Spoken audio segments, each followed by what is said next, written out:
ಮುಂದಿನ ಕಾರ್ಯಕ್ರಮ 30ನೇ ತಾರೀಕು ಭಾನುವಾರ ಸಂಜೆ 6:30ಗೆ ಜಗದ್ವಿಖ್ಯಾತ ಯೋಗಾಚಾರ್ಯ BKS ಅಯ್ಯಂಗಾರ್ ಅವರ ಸ್ಮರಣಾರ್ಥ ವಿಶೇಷ ಕಾರ್ಯಕ್ರಮ ಇರುತ್ತೆ.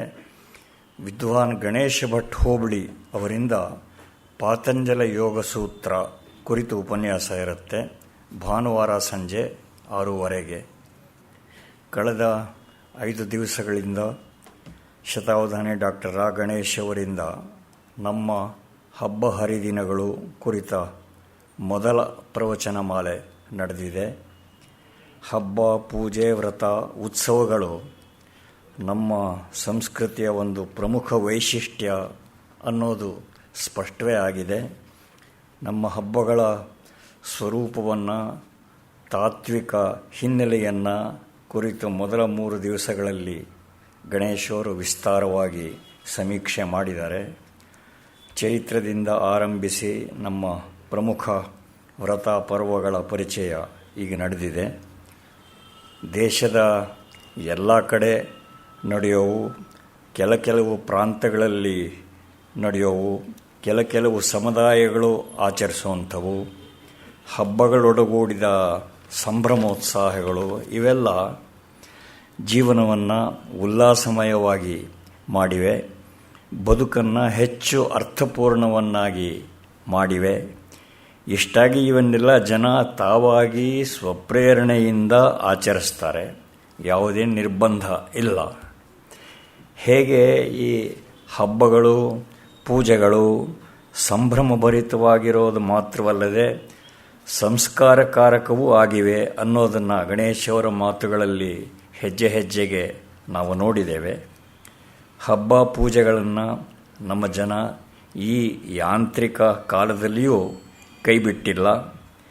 ವರಲಕ್ಷ್ಮಿ ಬರುವಿಗಾಗಿ ಎದುರು ನೋಡ್ತಾ ಇರುವ ಸಿದ್ಧತೆ ನಡೆಸಿರುವ ನಮ್ಮ ಜನರ ಉತ್ಸಾಹದಿಂದಾಗಿ ಮೊನ್ನೆಯಿಂದಲೇ ಗಾಂಧಿ ಬಜಾರ್ನಲ್ಲಿ ಜನಸಮ್ಮರ್ದ, ಟ್ರಾಫಿಕ್ ಜಾಮ್ ಪ್ರಾರಂಭ ಆಗಿದೆ. ಇವೆಲ್ಲ ನಡೆದಿದ್ದರೂ ಈಚಿನ ವರ್ಷಗಳಲ್ಲಿ ಗಣೇಶಗಳನ್ನು ಕೂಡಿಸಿದ್ದನ್ನು ನೋಡೋದರಲ್ಲಾಗಲಿ, ನವರಾತ್ರಿಯಲ್ಲಿ ಮನೆಗೆ ಹೋಗಿ ಗೊಂಬೆ ನೋಡಿ ಚರಪು ಸಂಗ್ರಹ ಮಾಡೋದಾಗಲಿ, ಇದರಲ್ಲಿ ಎಳೆಯರಿಗೆ, ಈ ಪೀಳಿಗೆಯವರಿಗೆ ಆಸಕ್ತಿ ಹೋಗಿದೆ. ಆ ದಿನಗಳ ಬಹುಶಃ ಮತ್ತೆ ಬರಲಾರವು. ಹಬ್ಬ ಪೂಜೆಗಳ ತಾತ್ವಿಕತೆಯ ಮತ್ತು ಸಾಮಾಜಿಕ ಆಯಾಮಗಳ ಪರಿಚಯ ಈ ಪ್ರವಚನೆಯ ಮೂಲಕ ಆದರೆ ಅದು ಶ್ರದ್ಧೆಯನ್ನು ಇನ್ನಷ್ಟು ದೃಢಪಡಿಸಬಹುದು. ಹಾಗೆ ಆಗಲಿ ಅಂತ ಆಶಿಸೋಣ. ಬದುಕನ್ನು ಸಾಮೂಹಿಕವಾಗಿ ಅನುಭವಿಸಬೇಕು, ಎಲ್ಲರೊಡನೆ ಹಂಚಿಕೊಳ್ಳೋದರಲ್ಲಿಯೇ ಆನಂದ ಇರೋದು ಅನ್ನುವ ಮೂಲ ಜೀವನ ಪಾಠವನ್ನು ನಮ್ಮ ಇದನ್ನು ರೂಢಿಸುವುದಕ್ಕೋಸ್ಕರವೇ ಪ್ರಾಚೀನರು ಈ ಹಬ್ಬ ಪೂಜೆಗಳನ್ನು ಇನ್ಸ್ಟಿಟ್ಯೂಷನಲೈಸ್ ಮಾಡಿದ್ದಾರೆ. ಆಚಾರೋ ಧರ್ಮ ಪಾಲಕ ಇತ್ಯಾದಿ ನಾವು ಕೇಳಿದ್ದೇವೆ. ಈ ಪೀಳಿಗೆಯವರು ಆಚರಣೆಯಲ್ಲಿ ಶ್ರದ್ಧೆಯನ್ನು ತೋರಿದರೆ ಅದು ಈಗಿನ ಎಳೆಯರಲ್ಲಿ ಸಂಸ್ಕಾರವನ್ನು ಮೂಡಿಸಿತು ಅಂತ ಆಶಯ. ಈ ಪ್ರವಚನ ಮಾಲಿಕೆ ನವೆಂಬರ್ 2ನೇ ವಾರದಲ್ಲಿ ಮುಂದುವರಿಯೋದಿದೆ ಅಂತ ನೆನಪು ಮಾಡ್ತಾ, ಶತಾವಧಾನಿ ಡಾಕ್ಟರ್ ರಾ ಗಣೇಶ್ ಅವರಿಗೆ ತಮ್ಮೆಲ್ಲರ ಪರವಾಗಿ ನಮನಗಳನ್ನು ಸಲ್ಲಿಸ್ತಾ ಇದ್ದೇನೆ.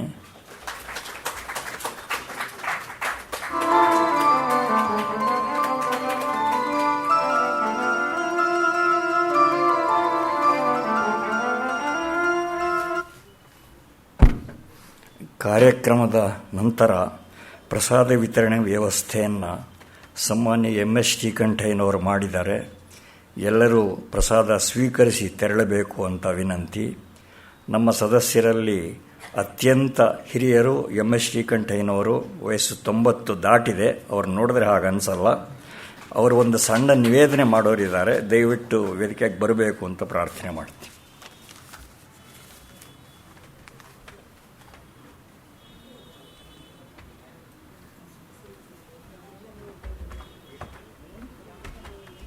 ಬನ್ನಿ.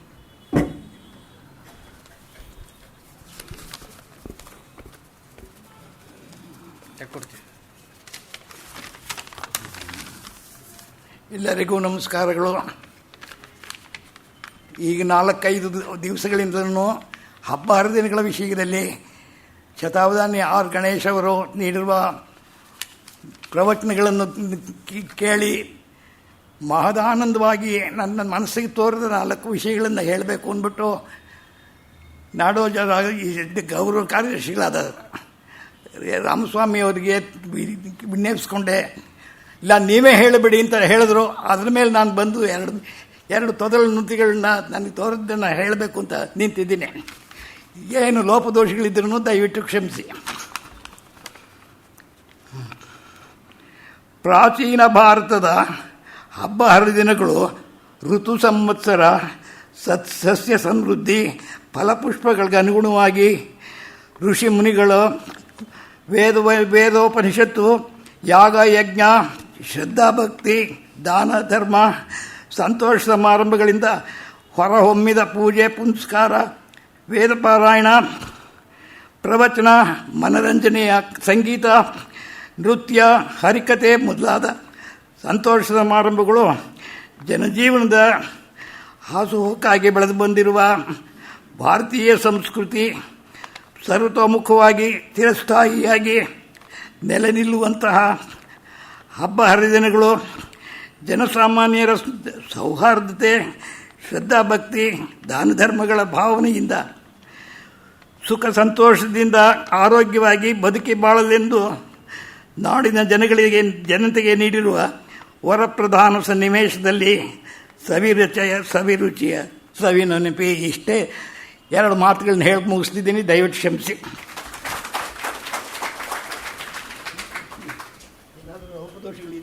ನಾರಾಯಣ ಇಲ್ಲಪ್ಪ. ಓಂ ತತ್ಸತ್. ಎಲ್ಲರಿಗೆ ನಮಸ್ಕಾರ. ಇದೊಂದು ತುಂಬ ಧನ್ಯತೆಯನ್ನು, ಸಂತೋಷವನ್ನು ಪಡುವಂಥ ಸಂದರ್ಭ. ಜನಕ್ಕೆ ನನ್ನಂಥವರ ಸಣ್ಣ ಪುಟ್ಟ ಕೆಲಸಗಳು ಇಷ್ಟವಾದರೆ ಅದಕ್ಕಿಂತ ದೊಡ್ಡ ಆನಂದ ಇನ್ಯಾವುದಿದೆ. ಈ ವೇದಿಕೆಯ ಆಶ್ರಯದಲ್ಲಿ ಅನೇಕ ವರ್ಷಗಳಿಂದ ನಾನು ಬರೆಯಲಾಗದೆ ಬಿಟ್ಟು ಹೋಗಬಹುದಾದ ಎಷ್ಟೋ ಅನಿಸಿಕೆಗಳನ್ನು ನಿವೇದಿಸಿಕೊಳ್ಳುವಂಥ ಅವಕಾಶವಾಗಿದೆ. ಆ ದೃಷ್ಟಿಯಿಂದ ನೋಡಿದರೆ ನನಗೆ ಮೊದಲು ಇದನ್ನು ಧ್ವನಿಮುದ್ರಣ ಮಾಡುವಂಥದ್ದು ಇಷ್ಟವಿರಲಿಲ್ಲ. ಮಾತು ಎಷ್ಟಾದರೂ ಜಾಳು. ಸೌ ಬಖನ ಏಕ ಲಿಖನ ಅಂತ ಒಂದು ಉರ್ದು ಗಾದೆ. 1000 ಬೊಗಳಬಹುದು, ಆದರೆ ಒಂದು ಬರೆಯುವುದು ಒಪ್ಪವಾಗಿ ಅದು ಬಹಳ ಚೆನ್ನ ಅಂತ. ಆದರೆ ಮಿತ್ರರ ಒತ್ತಾಯದಿಂದಾಗಿ ಮಾತಾಡಿದ್ದೀಯಾ ಇನ್ನೇನು ಮರ್ಯಾದೆ ಬಿಟ್ಟು ಅದನ್ನು ಸಾರ್ವಜನಿಕ ಮಾಡಿದರೆ ಆಗುವಂಥದ್ದೇನಿದೆ ನಷ್ಟ, ಆಡಿದ್ದೇ ಉಂಟಂತೆ, ಇನ್ನು ಅದನ್ನು ಎಲ್ಲ ಕಡೆಗೆ ಬೈದಾಡಿಕೊಂಡ್ರೆ ಏನು, ಕೊಂಡಾಡಿಕೊಂಡ್ರೆ ಏನು ಅಂತ ನಯವಾಗಿ ನಿರ್ದೇಶನ ಬಂದ ಮೇಲೆ ಆಯಿತು. ಮಾಡಿರುವುದೇ ಹೌದು. ನಮ್ಮಲ್ಲಿ ಮಾನಸಿಕವಾಗಿ ತಪ್ಪು ಮಾಡಿದ್ರೂ ತಪ್ಪೆ, ವಾಚಿಕವಾಗಿ ಮಾಡಿದ್ರೂ ತಪ್ಪೆ, ಸದಸ್ಯವಾಗಲಿ ರಹಸ್ಯವಾಗಲಿ ಗುಣವೇ ದೋಷವೇ ಅಂತಂದರೆ ಆಯಿತು, ಗುಣದೋಷಗಳು ಸಾರ್ವಜನಿಕವಾಗಲಿ. ಹಾಗಾಗಿ ಬರವಣಿಗೆಯಲ್ಲಿ ಇರತಕ್ಕಂಥ ಒಂದು ನಿಯಂತ್ರಣ ವ್ಯವಸ್ಥೆ, ಒಂದು ಸಂಪಾದಕೀಯತ್ವ, ಎಡಿಟೋರಿಯಲ್ ಕ್ವಾಲಿಟಿ ಮಾತಿನಲ್ಲಿ ಇರೋಲ್ಲ. ನಾಲಿಗೆಗೆ ಇರುವಷ್ಟು ಲಂಗು ಲಗಾಮಿಲ್ಲದೆ, ಅಂಕೆ ಅಳತೆ ಇಲ್ಲದೆ ಹೋಗುವ ಬಗೆ ಕೈ ಬೆರಳುಗಳಿಗೆ ಬರುವುದಿಲ್ಲ. ಆದರೆ ಅಡ್ಡಿ ಇಲ್ಲ. ಇದನ್ನು ಜನ ಕ್ಷಮಿಸಿಯಾರು, ಮನ್ನಿಸಿಯಾರು ಅಷ್ಟು ಗಂಭೀರವಾಗಿ ತೆಗೆದುಕೊಳ್ಳದೆ ಉದಾಸೀನ ಮಾಡಿದ್ರೆ ಒಳ್ಳೆಯದು ಅಂತ ಅಂದುಕೊಂಡು ಇವುಗಳ ಧ್ವನಿಮುದ್ರಣಕ್ಕೆ ಅಂತ ಅಂದಿದ್ದಾಯಿತು. ಹಾಗಾಗಿ ಎಷ್ಟೋ ಸಂಸ್ಕೃತ, ಕನ್ನಡ ಕವಿಗಳ ಕಾವ್ಯ, ನಾಟಕ, ಕಾದಂಬರಿ ಇತ್ಯಾದಿಗಳನ್ನು ಮತ್ತು ನಮ್ಮ ಭಾರತೀಯ ಸಂಸ್ಕೃತಿಯ ಜೀವನ ವಿಧಾನವನ್ನು, ಸಂಸ್ಕಾರಗಳನ್ನು, ಶಾಸ್ತ್ರ, ವೇದಾಂತ ಇತ್ಯಾದಿಗಳನ್ನು ಕುರಿತು ನನಗೆ ತಿಳಿದಷ್ಟರ ಮಟ್ಟಿಗೆ ಮಾತಾಡ್ತಾ ಬಂದಿದ್ದೀನಿ. ಅದರೊಳಗೆ ಬಹಳ ವರ್ಷಗಳಿಂದ ನನ್ನ ಅಪೇಕ್ಷೆ ಇದ್ದದ್ದು ಈ ಒಂದು ಹಬ್ಬಗಳ ಬಗ್ಗೆಯೇ ಆಗಬೇಕು ಅಂತ. ಸಾಮಾನ್ಯವಾಗಿ ಒಬ್ಬ ಕೇಳುಗನಿಗೆ ಸ್ಥೂಲವಾಗಿ ಆದರೂ ಪುಸ್ತಕ ವ್ಯಾಸಂಗಾಸಹಿಷ್ಣುವಾದವನಿಗೆ, ಪುಸ್ತಕದಲ್ಲಿ ಲಿಪಿಯನ್ನು ಕನ್ನಡದಲ್ಲಿ ಓದಲೇ ಆಗದಂಥ ದುಸ್ಥಿತಿಯಲ್ಲಿ ಇರೋವರಿಗೆ ಏನಾದರೂ ಒಂದು ಪ್ರಯೋಜನವಾಗಲಿ ಅನ್ನುವಂತೆ ಹೊರಟದ್ದು ಈ ಒಂದು ಭಾಷಣ ಮಾಲಿಕೆ. ಭಾರತೀಯ ಸಂಸ್ಕೃತಿಯ ಮೂಲ ತತ್ವಗಳು, ವೇದ ಮಂತ್ರಗಳ ಪರಿಚಯ, ಷಡ್ದರ್ಶನ ಮತ್ತು ಭಗವದ್ಗೀತೆ, ಉಪನಿಷತ್ತುಗಳ ಪರಿಚಯ, ಈ ರೀತಿಯಾಗಿ ಅಷ್ಟಾದಶ ಪುರಾಣಗಳ ಪರಿಚಯ, ಯಾಜ್ಞವಲ್ಕ್ಯರ ಕೊಡುಗೆ, ಮನುವಿನ ಕೊಡುಗೆ, ಅದೇ ರೀತಿಯಲ್ಲಿ ಶಂಕರರ ಒಂದು ತತ್ವವನ್ನು ಕುರಿತಾದ ವಿವೇಕ ಚೂಡಾಮಣಿ ಇರಬಹುದು, ವಿದ್ಯಾರಣ್ಯರ, ಯಾಜ್ಞವಲ್ಕ್ಯರ, ಬುದ್ಧನ, ಹಿರಿಯಣ್ಣ ಮೊದಲಾದಂಥ ಮಹನೀಯರ ಬದುಕು, ಬರಹ ಇತ್ಯಾದಿಗಳನ್ನು ಕುರಿತು ಮಾತನಾಡುವುದಾಯಿತು. ಆ ಸಾಲಿಗೆ ಈ ಹಬ್ಬ ಹರಿದಿನಗಳು ಸೇರ್ತಕ್ಕಂಥದ್ದು. ಇವುಗಳಿಂದಾಗಿ ಸಾಮಾನ್ಯವಾಗಿ ಒಂದು ಸ್ಥೂಲವಾಗಿ ಮುಂದೆ ಗ್ರಂಥಗಳಿಗೆ ಹೋಗುವುದಾದರೆ ಯಾವುದನ್ನು ಓದಬೇಕು ಅನ್ನುವುದಕ್ಕೆ ಒಂದು ಪೂರ್ವ ಭಿತ್ತಿ ಸಿಕ್ಕೀತು ಅನ್ನುವ ಅಪೇಕ್ಷೆ ಇಲ್ಲಿದೆ. ಮುಂದೆಂದಾದರೂ ಅನುಕೂಲಿಸಿದರೆ ಇವುಗಳಲ್ಲಿ ನಮ್ಮ ದೇವಾಲಯ ಆಗಮ ಪ್ರಕಾರಗಳ ವಿಷಯ ಒಂದು ಬಿಟ್ಟಿದೆ ಎಂದಾದರೂ ಆದಲ್ಲಿ ಸಂಕ್ಷಿಪ್ತವಾಗಿ ಆದರೂ ಶೈವ, ಶಾಕ್ತ, ವೈಷ್ಣವ ಆಗಮಗಳಲ್ಲಿ ದೇವಾಲಯ ಸಂಸ್ಕೃತಿ ಹೇಗೆ ಮೂಡಿಬಂದಿದೆ, ನಮ್ಮ ದೇವತೆಗಳ ಪ್ರತಿಮಾ ಲಕ್ಷಣಾದಿ ನಿರ್ದೇಶನಗಳು, ಉತ್ಸವಾದಿಗಳ ಕೆಲವೊಂದು ವಿವರಗಳನ್ನು ಕೊಡಬೇಕು ಅಂತ ಅಂದುಕೊಂಡಿದ್ದೀನಿ. ಹಾಗೆ ಮಾಡಿ ಅಷ್ಟಕ್ಕೆ ಸಾಮಾನ್ಯವಾಗಿ ಭಾರತೀಯ ಸಂಸ್ಕೃತಿಯ ವೇದ ಮತ್ತು ದರ್ಶನಗಳು, ಇತಿಹಾಸ ಪುರಾಣಗಳು ಮತ್ತು ಆಗಮಗಳು, ಪುರಾಣಗಳು ಇತ್ಯಾದಿ ಧರ್ಮಶಾಸ್ತ್ರ ಸಂಬಂಧಿಯಾದ ಹಬ್ಬ ಹರಿದಿನಗಳಿಗೆ ಸಂಬಂಧಪಟ್ಟ ಆಚಾರಾಂಗ ಈ ರೀತಿಯಾದವು ಒಂದಿಷ್ಟು ಕ್ರೋಢೀಕೃತವಾಗುತ್ತವೆ ಅಂತ ನನ್ನ ವಿಶ್ವಾಸ. ಇರಲಿ, ಇನ್ನು ನಾವು ಪ್ರಕೃತಕ್ಕೆ ಬರೋಣ. ನಿನ್ನೆ ದಿವಸ ಚೈತ್ರ ಮಾಸದ ಆರಂಭದ ಪರ್ವ ಮಹಾ ಸಮುಲ್ಲಾಸವನ್ನು ಕುರಿತು ವಿವರಣೆ ಮಾಡಿಕೊಂಡು ಬಂದೆ. ಆಗ ಯುಗಾದಿಯನ್ನು ಮತ್ತು ಇಡೀ ಚೈತ್ರ ಮಾಸದಲ್ಲಿ ನಡೀತಕ್ಕಂಥ ಮದನೋತ್ಸವ, ವಸಂತೋತ್ಸವ ಅವುಗಳನ್ನು ಕೂಡ ಹೇಳಿದೆ. ಇನ್ನು ನಾವು ಬೇಗ ಬೇಗ ಅಲ್ಲಿ ಬರತಕ್ಕಂಥ ವ್ರತಗಳನ್ನು, ಉತ್ಸವಗಳನ್ನು, ಪ್ರಸಿದ್ಧ, ವ್ಯಾಪಕ ಮತ್ತು ಸೀಮಿತ ಈ ರೀತಿಯಾದ ಆಯಾಮಗಳಲ್ಲಿರುವಂಥವನ್ನು ನೋಡೋಣ. ಹಾಗೆ ನೋಡುವಾಗ ನಮಗೆ ಶಾಲಾ ದಿವಸಗಳಲ್ಲಿ ಬಲಿಪಾಡ್ಯಮಿ, ಭಾವ ಬಿದಿಗೆ, ಅಕ್ಕ ತದಿಗೆ, ವಿನಾಯಕ ಚೌತಿ, ನಾಗರ ಪಂಚಮಿ ಅಂತೆಲ್ಲ ಪಾಠ ಹೇಳಿಸ್ತಾ ಇದ್ರು.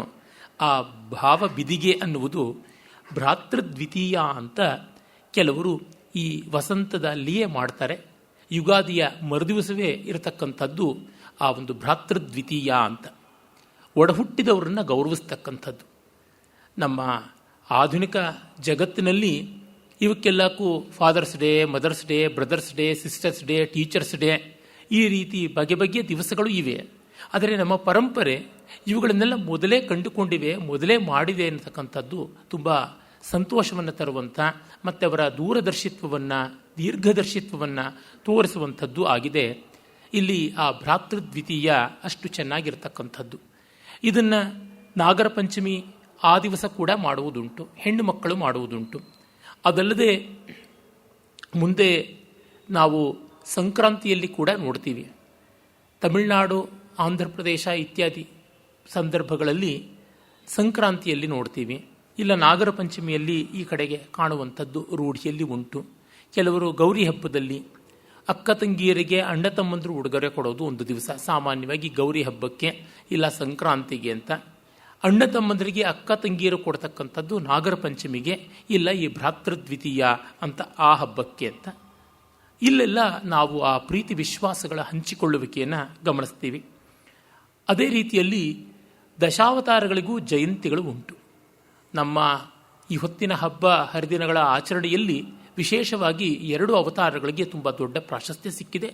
ಅದು ನವಮಿಯಂದು ಶ್ರೀರಾಮನ ಜನ್ಮದಿನ ಬರ್ತಕ್ಕಂಥದ್ದು, ಶ್ರೀರಾಮನವಮಿ ಅಂತ, ಮತ್ತು ಶ್ರಾವಣದ ಕೃಷ್ಣ ಪಕ್ಷ ಅಥವಾ ಬಹುಳದಲ್ಲಿ ಬರುವಂಥ ಅಷ್ಟಮಿಯ ಶ್ರೀಕೃಷ್ಣ ಜನ್ಮಾಷ್ಟಮಿ. ಇದು 2 ಕೂಡ 2 ತಿಥಿ ನಿರ್ದೇಶಿತವಾದಂಥ ಹಬ್ಬಗಳು. ಕೆಲವೊಮ್ಮೆ ಜಯಂತಿ ಅಂತ ಹೇಳಿ ರೋಹಿಣಿ ನಕ್ಷತ್ರ ಸಿಂಹಮಾಸದಲ್ಲಿ ಬರ್ತಕ್ಕಂಥದ್ದನ್ನು ಪ್ರಧಾನವಾಗಿಟ್ಟುಕೊಂಡು ಕೃಷ್ಣನ ಜಯಂತಿ ಅಂತ ಮಾಡುವುದುಂಟು. ಅದು ವಿಶೇಷವಾಗಿ ಶ್ರೀವೈಷ್ಣವರಲ್ಲಿ ಮತ್ತು ವೈಷ್ಣವರಲ್ಲಿ, ಮಾಧ್ವರಲ್ಲಿ ಪ್ರಚಲಿತವಾಗಿರುವುದು. ಉತ್ತರ ದಕ್ಷಿಣ ಭಾರತದಲ್ಲಿ ಎಲ್ಲ ಕಡೆಗೆ ಜನ್ಮಾಷ್ಟಮಿ ಅಂತ ಚಾಂದ್ರಮಾನದ ತಿಥಿ ಪ್ರಧಾನದ ಆ ವ್ರತವೇ ಜನ್ಮಾಷ್ಟಮಿಯಾಗಿ ಪ್ರಸಿದ್ಧಿಯಲ್ಲಿ ಉಂಟು. ಇದಲ್ಲದೆ ಇನ್ನೊಂದು ಪರಮಾತ್ಮನ 9ನೇ ಅವತಾರವಾದ ಬುದ್ಧನ ಅವತಾರ ಬುದ್ಧ ಪೂರ್ಣಿಮೆ ಅಂತ ವೈಶಾಖ ಮಾಸದ ಪೂರ್ಣಿಮೆ ವೈಶಾಖಿಯಲ್ಲಿ ಬರುವುದು, ಇವನ್ನು ಗಮನಿಸ್ತೀವಿ. ಹಾಗಲ್ಲದೆ ಕೆಲವರು ಚಿತ್ಪಾವನರು ಅಂತ ಪ್ರಸಿದ್ಧರಾದವರು ಪರಶುರಾಮ ಪ್ರವರ್ತಿತವಾದದ್ದು ತಮ್ಮ ಕುಲ ಅಂತ ಅಂದುಕೊಂಡವರು ಪರಶುರಾಮ ಜಯಂತಿಯನ್ನು ವಿಶೇಷವಾಗಿ ಮಾಡ್ತಾರೆ. ಅದು ಅಕ್ಷಯ ತೃತೀಯ ಅಥವಾ ಅಕ್ಷಯ ತೃತೀಯ, ಅಕ್ಷತದಿಗೆ ಅಂತನ್ನುವ ವೈಶಾಖ ಮಾಸದ ಶುಕ್ಲ ಪಕ್ಷದ 3ನೇ ದಿವಸದಂದು ಬರುವಂಥದ್ದಾಗಿದೆ. ಇದಲ್ಲದೆ ಇನ್ನು ಮಿಕ್ಕ 6 ಅವತಾರಗಳದು ಬೇರೆ ಬೇರೆ ಜಯಂತಿಗಳು ಉಂಟು. ವರ್ಷ ಇಡೀ ಅಲ್ಲಲ್ಲಿ ಹಬ್ಬಿಕೊಂಡಿವೆ. ನಾನು ಮೊದಲೇ ನಿವೇದನೆ ಮಾಡಿದಂತೆ ಚೈತ್ರಾದಿಯಿಂದ ಆ ಒಂದು ಚಾಂದ್ರಮಾನ ಪಂಚಾಂಗದ ಕ್ರಮದಲ್ಲಿ ಹೋಗ್ತೀನಿ. ದೊಡ್ಡ ಹಬ್ಬ ಚಿಕ್ಕ ಹಬ್ಬ ಅಂತ ವ್ಯತ್ಯಾಸ ಮಾಡದೆ ಎಲ್ಲವನ್ನೂ ಆ ಆನುಪೂರ್ವಿಯಲ್ಲಿ ಹೋದರೆ ಒಮ್ಮೆ ಭಾಷಣ ಕೇಳಿದ್ರೆ ಆ ತಿಂಗಳಿಗೆ ಏನು ಬರುತ್ತದೆ ಅಂತ ಗೊತ್ತಾಗಲಿ ಅನ್ನುವ ಉದ್ದೇಶ. ಏಕೆಂದರೆ ಕೆಲವು ಗ್ರಂಥಗಳು ಪ್ರಧಾನವಾದ ಹಬ್ಬಗಳು ಮತ್ತು ಅಪ್ರಧಾನವಾದ ಹಬ್ಬಗಳು, ಪ್ರಾಂತೀಯವಾದ ಹಬ್ಬಗಳು, ತಿಥಿ ನಿರ್ದಿಷ್ಟವಾದ ಹಬ್ಬಗಳು ಹೀಗೆ ವಿಭಾಗ ಮಾಡಿದ್ದಾರೆ. ಅದು ಒಂದು ಅನುಕೂಲತೆ. ಆದರೆ ಕೇಳುವಾಗ ಒಂದೊಂದು ತಿಂಗಳದು ಒಂದೊಂದು ವ್ಯವಹಾರದಂತೆ ಬರಲಿ ಅಂತ ಈ ರೀತಿಯಾಗಿ ನಮ್ಮ ಪ್ರಾಚೀನರು, ಉದಾಹರಣೆಗೆ ಹೇಮಾದ್ರಿ ಇರಬಹುದು, ಕಮಲಾಕರ ಭಟ್ಟ ಇಂಥವರೆಲ್ಲ ಚತುರ್ವರ್ಗ ಚಿಂತಾಮಣಿ, ನಿರ್ಣಯ ಸಿಂಧು ಈ ರೀತಿಯಾದ ಗ್ರಂಥಗಳಲ್ಲಿ ಮಾಡಿಯೂ ಇದ್ದಾರೆ. ಅದು ಆದರ್ಶವಾದದ್ದು ಅಂತ ಭಾವಿಸಿದ್ದೀನಿ. ಹಾಗೆ ನೋಡಿದಾಗ ನಾವು ಮತ್ಸ್ಯಾವತಾರದ ಜಯಂತಿಯನ್ನು ಯುಗಾದಿಯಂದೇ ಕೆಲವು ಗ್ರಂಥಗಳಲ್ಲಿ ಹೇಳ್ತಾರೆ, ಮತ್ತು ಇನ್ನು ಕೆಲವರು ಪಂಚಮಿ ಎಂದು ಹೇಳ್ತಾರೆ. ಹಾಗಾಗಿ ಮತ್ಸ್ಯ ಪಂಚಮಿ ಅಂತ ಮತ್ಸ್ಯಾವತಾರ ಜಯಂತಿ ಅಂತ ಮಾಡುವುದು ಉಂಟು.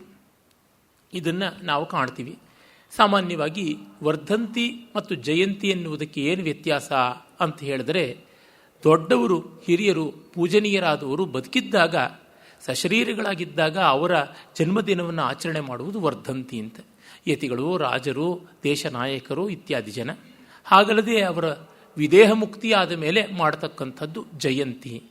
ಪರಮಾತ್ಮನಿಗೆ ಯಾವತ್ತೂ ಜಯಂತಿಯೇ ಅಂತನ್ನುವಂಥದ್ದು. ಪರಮಾತ್ಮನಿಗೆ ವರ್ಧಂತಿ ಇಲ್ಲ ಅನ್ನುವುದು ಒಂದು ಸಂಪ್ರದಾಯ. ಆಮೇಲೆ ನಾವು ನೋಡ್ತಕ್ಕಂಥದ್ದು ಶ್ರೀರಾಮನವಮಿ. ಅದು 9ನೇ ದಿವಸ ಬರತಕ್ಕಂಥದ್ದು. ಶ್ರೀರಾಮನವಮಿಯಂತೂ ಲೋಕವಿಖ್ಯಾತವಾದದ್ದು. ರಾಮನ ವಿಶಿಷ್ಟತೆ, ರಾಮಾಯಣದ ಮಹನೀಯತೆ ಇವುಗಳನ್ನು ಕುರಿತು ನಾನೇನು ಪ್ರತ್ಯೇಕವಾಗಿ ಹೇಳಬೇಕಾಗಿಲ್ಲ.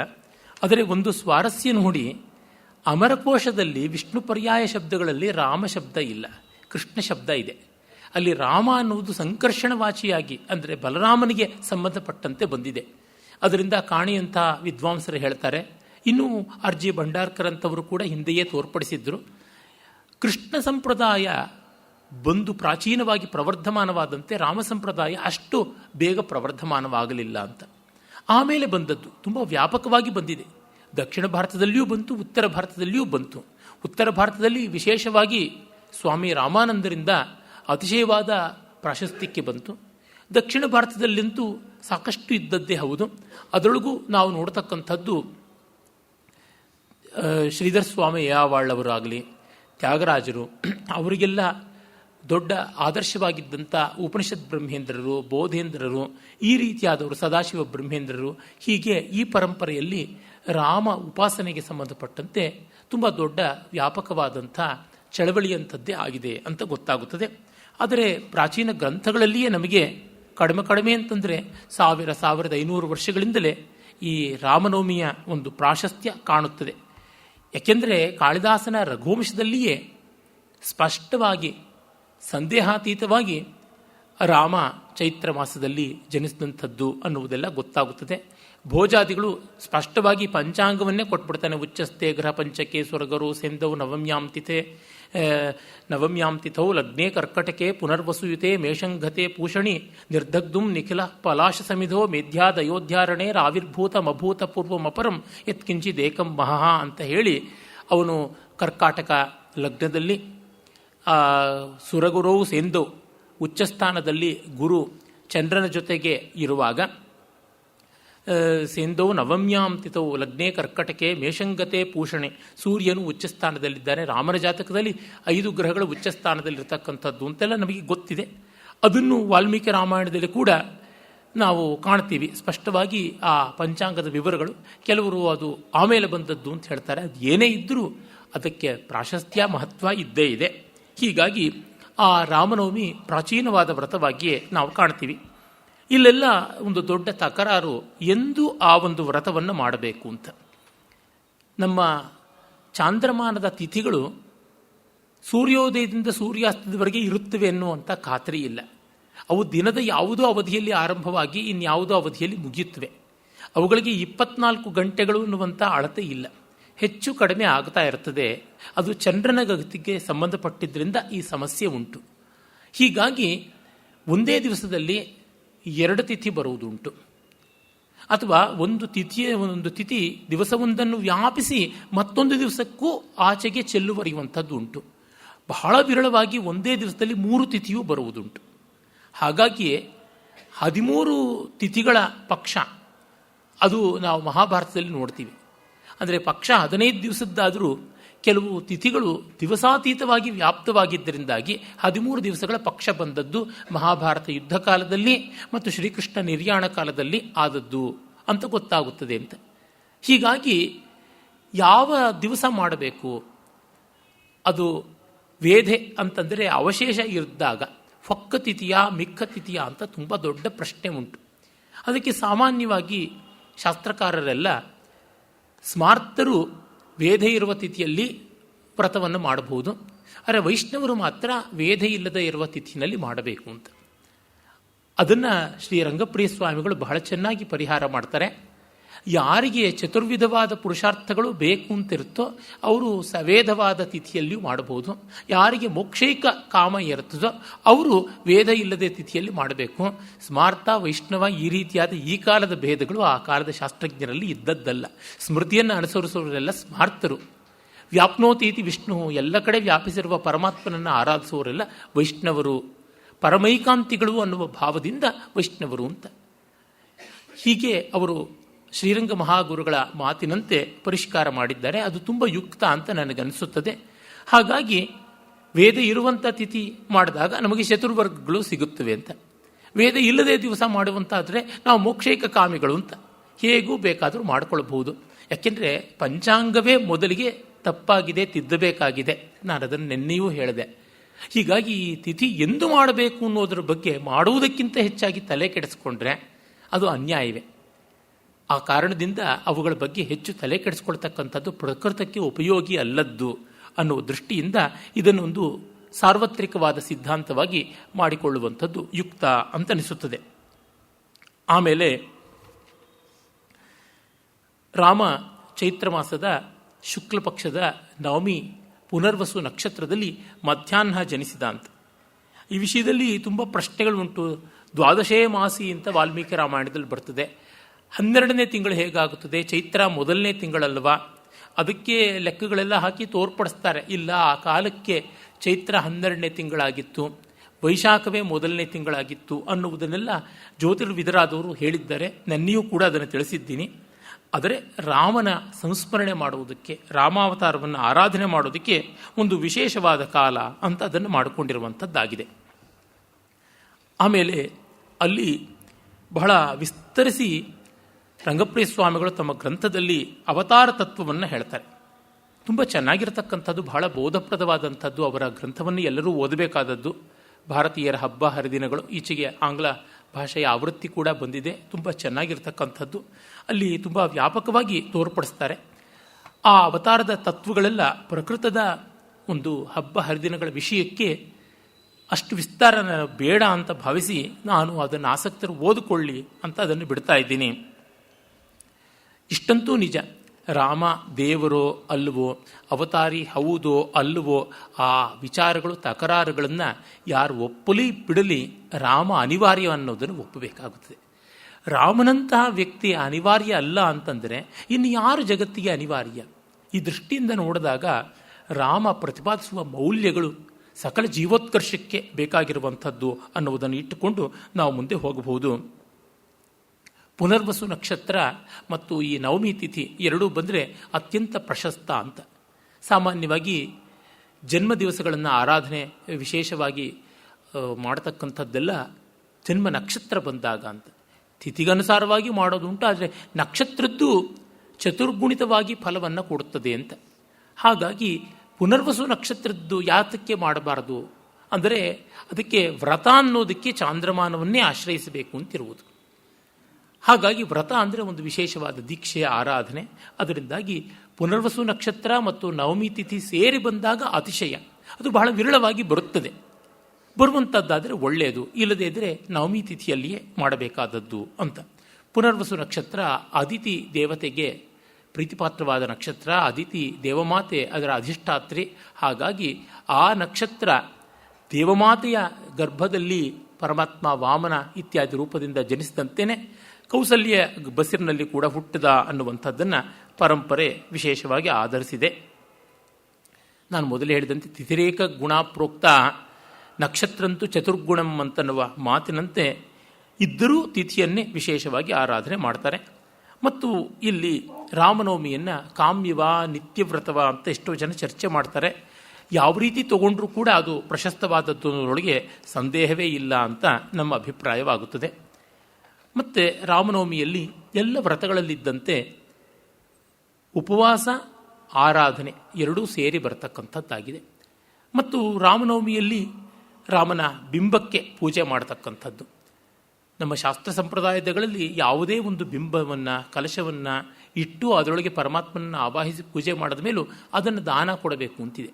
ಅಯ್ಯೋ, ನಮ್ಮ ಇಷ್ಟ ದೇವತೆಯನ್ನು ನಾವು ಮನೆಯಲ್ಲಿ ಲಗಾಯತಿನಿಂದ ವಿಗ್ರಹದಲ್ಲಿ ಸ್ಥಾಪನೆ ಮಾಡಿಕೊಂಡು ಬಂದಿದ್ದೀವಿ, ಅದನ್ನು ಹೇಗೆ ದಾನ ಕೊಡೋದು ಅಂತಂದರೆ ಅದಕ್ಕೆ ಬದಲಾಗಿ ಇನ್ಯಾವುದನ್ನಾದರೂ ಕೊಡೋದು ಅಂತ. ಕೊಡುವುದು ಬಹಳ ಮುಖ್ಯ ಅನ್ನುವುದಷ್ಟೇ ಇಲ್ಲಿ ತಾತ್ಪರ್ಯ. ಏನನ್ನು ಕೊಡ್ತೀರಾ ಅದು ಆಮೇಲೆ, ಮೊದಲು ಕೊಡಬೇಕು ಅನ್ನುವ ಮನೋಧರ್ಮ.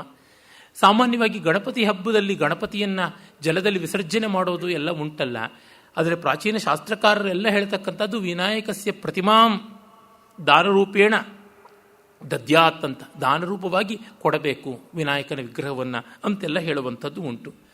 ಒಟ್ಟಿನಲ್ಲಿ ಕೊಡಬೇಕಾದದ್ದು. ಎಲ್ಲ 10 ಕಡೆ ಪುರೋಹಿತ ಪಾಪ ಪೂಜೆ ಮಾಡಿಸಿದ್ರೆ ಮನೆಯೆಲ್ಲ ಗಣಪತಿ ವಿಗ್ರಹ ಬಂದರೆ ಏನು ಮಾಡೋದಕ್ಕೆ ಸಾಧ್ಯ? ಏನು ಮುಂದಿನ ವರ್ಷಕ್ಕೆ ಅಂಗಡಿ ತೆಗೆಯೋಕ್ಕೆ ಸಾಧ್ಯ ಇಲ್ಲವಲ್ಲ. ಈ ದೃಷ್ಟಿಯಿಂದ ಪರ್ಯಾಯವಾಗಿ ಅದಕ್ಕೆ ವಿನಿಮಯ ರೂಪದಲ್ಲಿ ಬೇರೆ ಒಂದು ದ್ರವ್ಯವನ್ನು ಕೊಡೋದು, ಹೀಗೆ ಮಾಡುವಂಥದ್ದು ಅಂತ. ಮತ್ತು ಎಲ್ಲ ವ್ರತಗಳಿಗೂ ನಾನು ಮೊದಲೇ ಹೇಳಿದಂತೆ ಸ್ನಾನ ಇರುತ್ತದೆ, ಸಂಕಲ್ಪ ಇರುತ್ತದೆ, ಬಿಂಬ ರೂಪದಲ್ಲಿ, ಸ್ಥಂಡಿಲ ರೂಪದಲ್ಲಿ, ಕಲಶ ರೂಪದಲ್ಲಿ, ಪ್ರತೀಕ ರೂಪದಲ್ಲಿ ಮತ್ತು ಅಗ್ನಿಮುಖದಲ್ಲಿ ಆವಾಹನೆ ಮಾಡಿ ಆಹುತಿಗಳನ್ನು ಕೊಡುವುದು, ಪೂಜೆ ಮಾಡುವುದು, ಷೋಡಶೋಪಚಾರ ವಿಧವಾಗಿ ಪೂಜೆ ಮಾಡತಕ್ಕಂಥದ್ದು ಇವೆಲ್ಲ ಉಂಟು. ಅದಾದ ಮೇಲೆ ದಾನವಾದ ಮೇಲೆ ಪಾರಣೆ ಮಾಡ್ತಕ್ಕಂಥದ್ದು. ರಾಮನವಮಿಯಲ್ಲಿ ಪಾರಣೆ ಅಂತೂ ಗೊತ್ತೇ ಇದೆ. ಆ ಬೇಸಿಗೆ ಕಾಲಕ್ಕೆ ಸರಿಯಾಗಿ ಪಾನಕ, ಪನಿವಾರ, ಕೋಸಂಬರಿ ಇತ್ಯಾದಿಗಳು ಬಂದಿವೆ.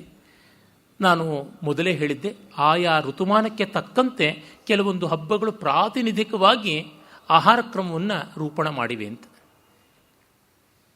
ನಮ್ಮ ಶಾಸ್ತ್ರಕಾರರು, ತತ್ವದರ್ಶಿಗಳಾದವರು ಅವು ಆಧ್ಯಾತ್ಮಿಕ ಪ್ರಯೋಜನವನ್ನು ಹೇಗೆ ಒಳಗೊಂಡಿವೆ ಅಂತ ಹೇಳ್ತಾರೆ. ಅದರ ಕುರಿತು ನಮಗಾಗಲಿಲ್ಲ ಅಂತ ಯಾರು ಬೇಕಾದ್ರೂ ತಗಾದೆ ಮಾಡ್ಬೋದು. ಆದರೆ ಆದಿಭೌತಿಕವಾದದ್ದನ್ನು ಯಾರೂ ತಗಾದೆ ಮಾಡೋಕ್ಕಾಗೋದೇ ಇಲ್ಲ. ಹೀಗಾಗಿ ಅವುಗಳನ್ನು ವೈದ್ಯಕೀಯ ಶಾಸ್ತ್ರದಂತೆ ನೋಡಿದರೂ, ಋತುಚರ್ಯೆಯ ಪ್ರಕಾರ ನೋಡಿದರೂ ಇವುಗಳು ಬಹಳ ಉತ್ತಮವಾದವು ಅಂತೂ ಗೊತ್ತಾಗುತ್ತದೆ. ಬೇಸಿಗೆ ಕಾಲದಲ್ಲಿ ಬಾಯಾರಿಕೆ ಹೆಚ್ಚು, ಬಾಡಿ ಫ್ಲೂಯಿಡ್ಸ್ ಹೊರಟೋಗ್ತಾ ಇರ್ತವೆ ಅಂತ ಡಾಕ್ಟರ್ಸ್ ಮತ್ತೆ ಹೇಳ್ತಾ ಇರ್ತಾರೆ.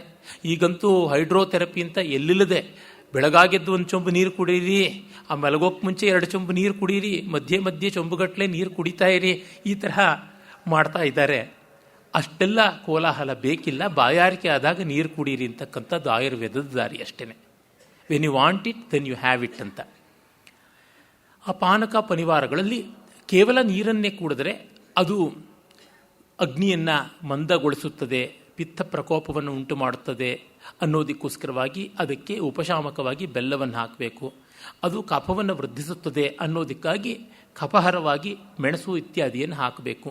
ಹೀಗೆ ಮಾಡಿ ಆ ಶಾಡವ ಅಂತ ಭರತಮುನಿ ನಾಟ್ಯಶಾಸ್ತ್ರದಲ್ಲಿ ಹೇಳುವಂತೆ ಒಂದು ಪಾನಕವನ್ನು ಮಾಡುವುದಾಗುತ್ತದೆ. ಮತ್ತು ತಂಪಾಗಿರತಕ್ಕಂಥ ಪದಾರ್ಥಗಳು, ಹಸಿ ಪದಾರ್ಥಗಳು, ಬಿಸಿಯಲ್ಲದ್ದು, ರಸಾಯನ ಇರಬಹುದು, ಕೋಸಂಬರಿ ಇರಬಹುದು ಇತ್ಯಾದಿಗಳನ್ನು ದೇವರಿಗೆ ನಿವೇದನೆ ಮಾಡಿ ಅದನ್ನು ಸ್ವೀಕರಿಸಬೇಕು ಅಂತ. ರಾಮಚಂದ್ರನಿಗೆ ಅಶೋಕ ಪುಷ್ಪಗಳಲ್ಲಿ ಪೂಜೆ ಮಾಡಬೇಕು ಮತ್ತು ರಾಮತಾರಕ ಮಂತ್ರದ ಪುರಸ್ಸರವಾಗಿ ಜಪ ಮಾಡಬೇಕು, ಜಪದ ದಶಾಂಶ ಹೋಮ ಮಾಡಬೇಕು ಅಂತೆಲ್ಲ ಹೇಳಿದ್ದಾರೆ. ಅದೆಲ್ಲ ಆಗದೇ ಇದ್ದವರು ಎಂದಿನಂತೆ ಸಾಮಾನ್ಯವಾದ ಪೂಜೆಯನ್ನು ಮಾಡಿದ್ರೂ ಆಯಿತು, ಯಾವ ತೊಂದರೆಯೂ ಇಲ್ಲ. ಯಾಕೆ? ಪೂಜಾ ಕೋಟಿ ಗುಣಂ ಸ್ತೋತ್ರಂ, ಸ್ತೋತ್ರಾತ್ ಕೋಟಿ ಗುಣಂ ಜಪ, ಜಪಾತ್ ಕೋಟಿ ಗುಣಂ ಧ್ಯಾನಂ, ಧ್ಯಾನಾತ್ ಕೋಟಿ ಗುಣಂ ಲಯ ಅಂತ. ಪೂಜೆಗಿಂತಲೂ ಕೋಟಿಪಟ್ಟು ಹೆಚ್ಚಾದದ್ದು ಸ್ತುತಿ, ಸ್ತುತಿಗಿಂತಲೂ ಹೆಚ್ಚು ಕೋಟಿಪಟ್ಟು ದೊಡ್ಡದು ಜಪ, ಜಪಕ್ಕಿಂತಲೂ ಕೋಟಿಪಟ್ಟು ಹೆಚ್ಚಾದದ್ದು ಧ್ಯಾನ, ಧ್ಯಾನಕ್ಕಿಂತಲೂ ಧ್ಯಾನ ಮಾಡ್ತೀನಿ ಅನ್ನೋ ಭಾವವನ್ನು ಮರೆತು ಲೀನವಾಗತಕ್ಕಂಥದ್ದು. ತಜ್ಜಪಸ್ತಲ್ಲಯ ಸ್ಮೃತಃ ಅನ್ನುವುದೇ ಶಾಸ್ತ್ರವಾಕ್ಯ. ಅದರಿಂದಾಗಿ ಹೀಗೆ ರಾಮ ಜಪವನ್ನು, ರಾಮ ಧ್ಯಾನವನ್ನು ಮಾಡ್ತಕ್ಕಂಥದ್ದು ಬಹಳ ಮುಖ್ಯ. ಮತ್ತು ರಾಮಾಯಣ ಪಾರಾಯಣ ಈ ಸಂದರ್ಭದಲ್ಲಿ ಹೇಳಬೇಕಾದದ್ದು ಏನಂದರೆ, ಈ ನವರಾತ್ರದಲ್ಲಿ, ವಸಂತ ನವರಾತ್ರದಲ್ಲಿ ಮತ್ತು ಶರನ್ನವರಾತ್ರದಲ್ಲಿ ಸುಂದರಕಾಂಡವನ್ನು ಪಾರಾಯಣ ಮಾಡುವುದುಂಟು. ಕೆಲವರು ಸಮಗ್ರ ರಾಮಾಯಣವನ್ನೇ ಪಾರಾಯಣ ಮಾಡುವುದುಂಟು.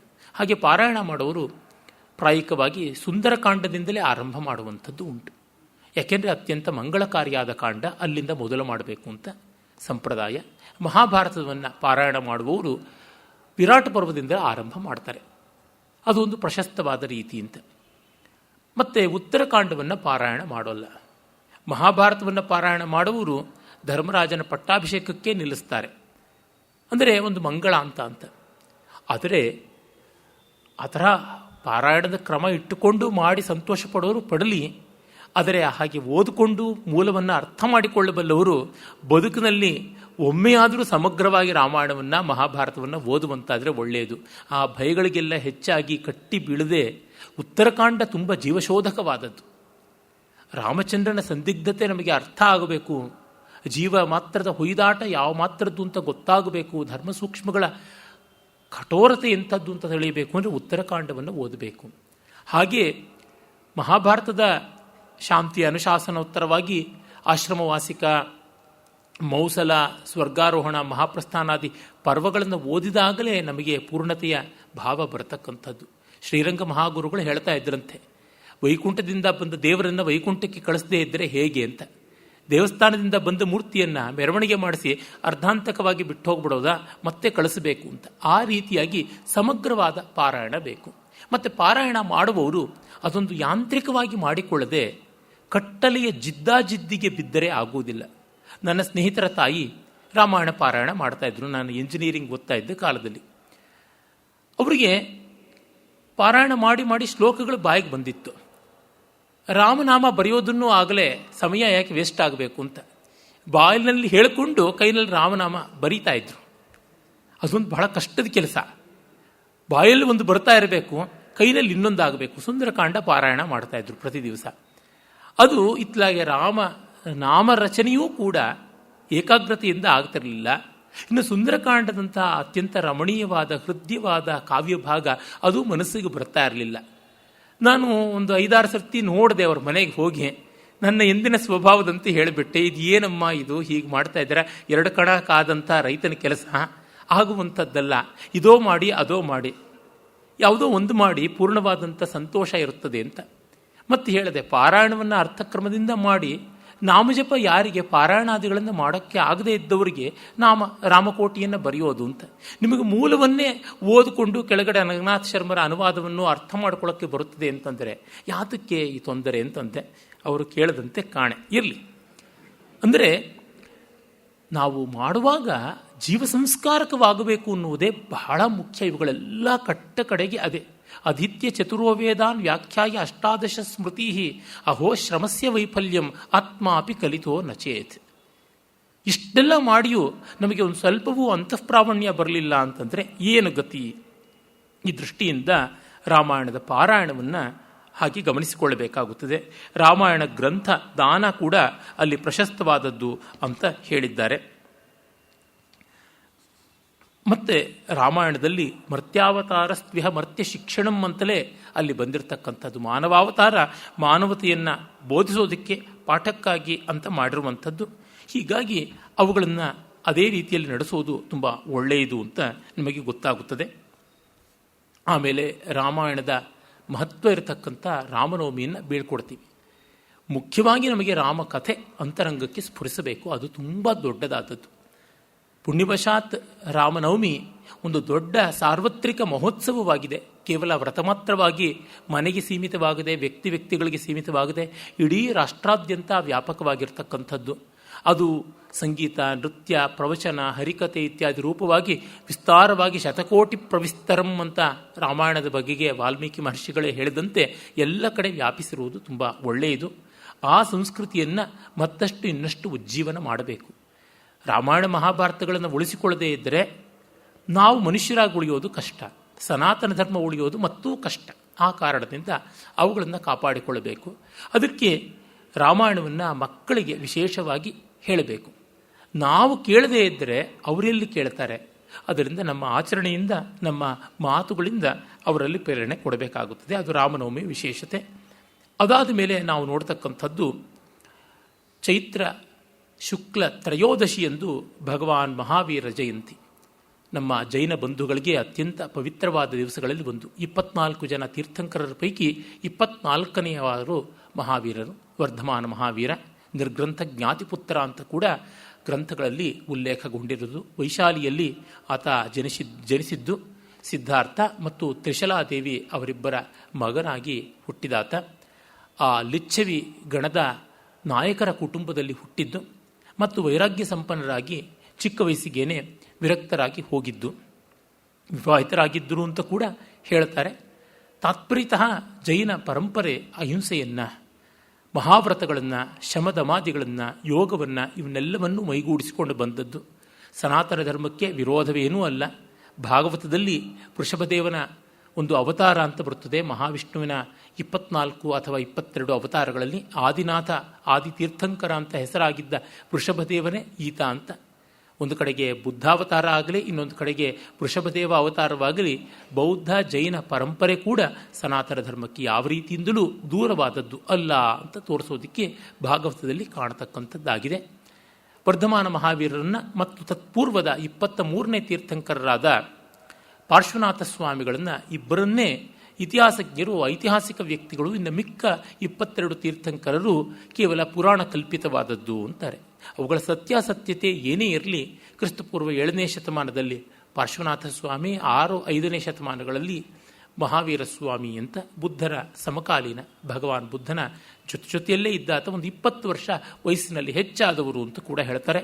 ಒಂದೇ ಊರಿನಲ್ಲಿ 2 ಬೇರೆ ಬೇರೆ ಬೀದಿಗಳಲ್ಲಿ ಚಾತುರ್ಮಾಸ್ಯಗಳು ಮಾಡ್ತಾ ಇದ್ರು ಅಂತ. ಇಬ್ಬರೂ ಪರಸ್ಪರ ನೋಡಿದಂಥ ಉಲ್ಲೇಖಗಳು ಮಾತ್ರ ಇಲ್ಲ.